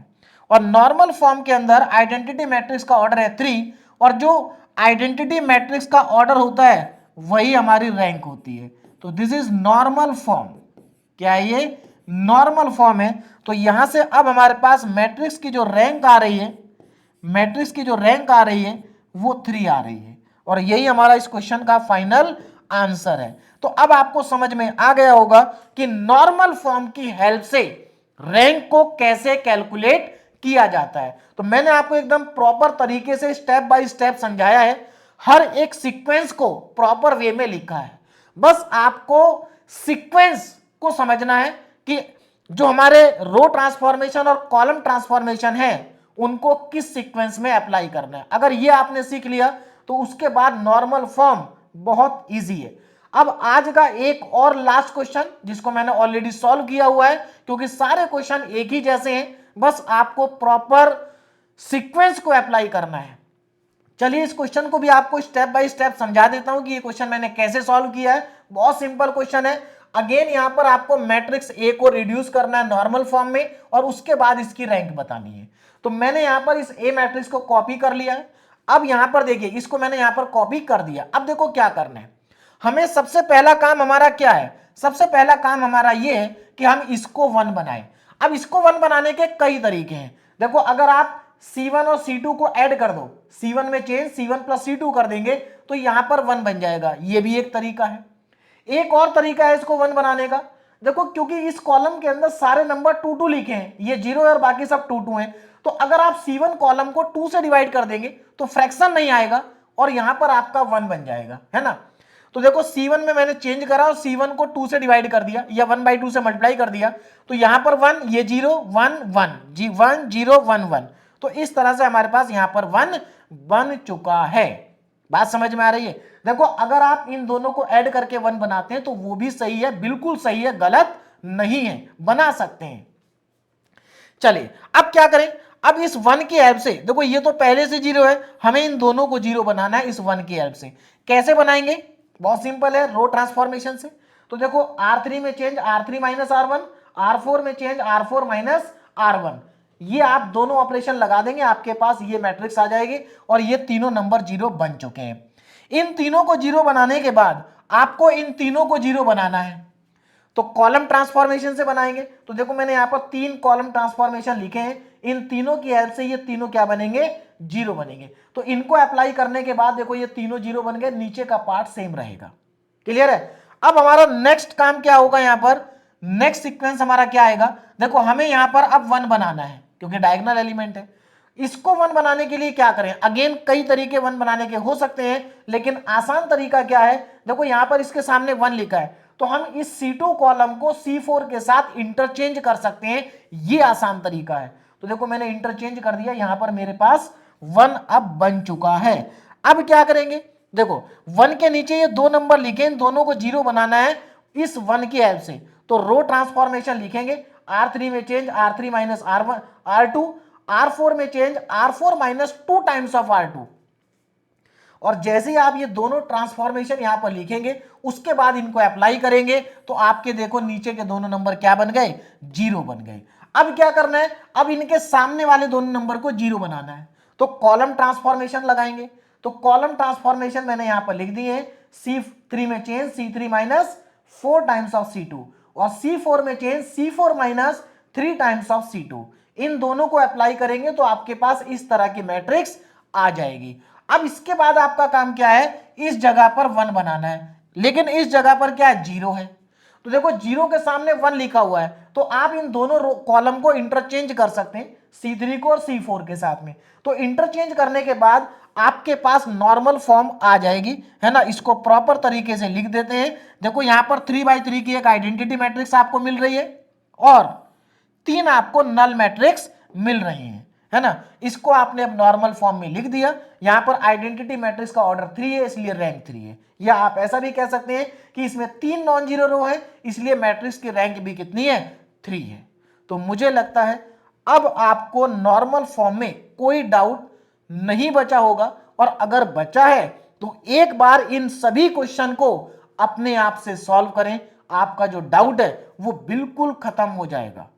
बात समझ में आ रही है? तो नॉर्मल फॉर्म के 5 क्वेश्चन जो मैंने सॉल्व किए हैं, वो पांचों क्वेश्चन आपको भी सॉल्व करने हैं, और उन 5 क्वेश्चन के साथ साथ आपको ये 3 क्वेश्चन और सॉल्व करने हैं। तीनों के आंसर यहां पर लिखे हैं, एक बार क्रॉस चेक कर लेना सॉल्व करने के बाद। और इतने क्वेश्चन अगर आप नॉर्मल फॉर्म के कर लेते हैं, तो इसके बाद नॉर्मल फॉर्म का कोई भी क्वेश्चन कहीं से भी आ जाए, आपका क्वेश्चन गलत नहीं होगा। बस आपको सीक्वेंस अच्छे से समझना है और सीक्वेंस को प्रॉपर वे में अप्लाई करना है ना। क्लियर है? तो चलिए यहां पर हमारा नॉर्मल फॉर्म कंप्लीट हो गया, और यहां पर हमारा रैंक वाला जो टॉपिक है वो भी कंप्लीट हो गया। देखिए हमारे सिलेबस में रैंक को कैलकुलेट करने के लिए क्वेश्चंस आते हैं, और रैंक को कैलकुलेट करने के 3 मेथड होते हैं। Rank of a matrix bye determinant method, जिसको हमने लेक्चर नंबर 4 में पढ़ा था। सेकंड है rank of a matrix by echelon form method, जिसको हमने लेक्चर नंबर 5 में पढ़ा। और थर्ड मेथड होता है rank of a matrix by normal form method, जिसको हमने आज के लेक्चर में कंप्लीट किया। इन तीनों में से नॉर्मल फॉर्म और इक्लियन फॉर्म बहुत इंपॉर्टेंट है, और दोनों को आपको अच्छे से तैयार करना है। डिटरमिनेंट मेथड इंपॉर्टेंट नहीं है, उसको आप छोड़ भी सकते हैं। बात समझ में आ रही है? छोड़ भी सकते हैं, लेकिन फिर भी मेरा यह सजेशन है कि डिटरमिनेंट के मेथड का जो कॉन्सेप्ट है उसको अगर आप एक बार समझ लेंगे तो वो आपको नेक्स्ट लेक्चर में थोड़ी सी हेल्प करेगा। अब इसके बाद जो नेक्स्ट लेक्चर होगा उसमें हम साइमल्टेनियस लीनियर इक्वेशन को सॉल्व करना सीखेंगे। और याद रखना, साइमल्टेनियस लीनियर इक्वेशन में हम इक्लियन फॉर्म बनाएंगे, तो इक्लियन फॉर्म बनाना आपको आना चाहिए। तो अभी आप इन क्वेश्चन को प्रैक्टिस करिए, नेक्स्ट लेक्चर में हम साइमल्टेनियस लीनियर इक्वेशन को सॉल्व करना सीखेंगे। Okay, thank you very much.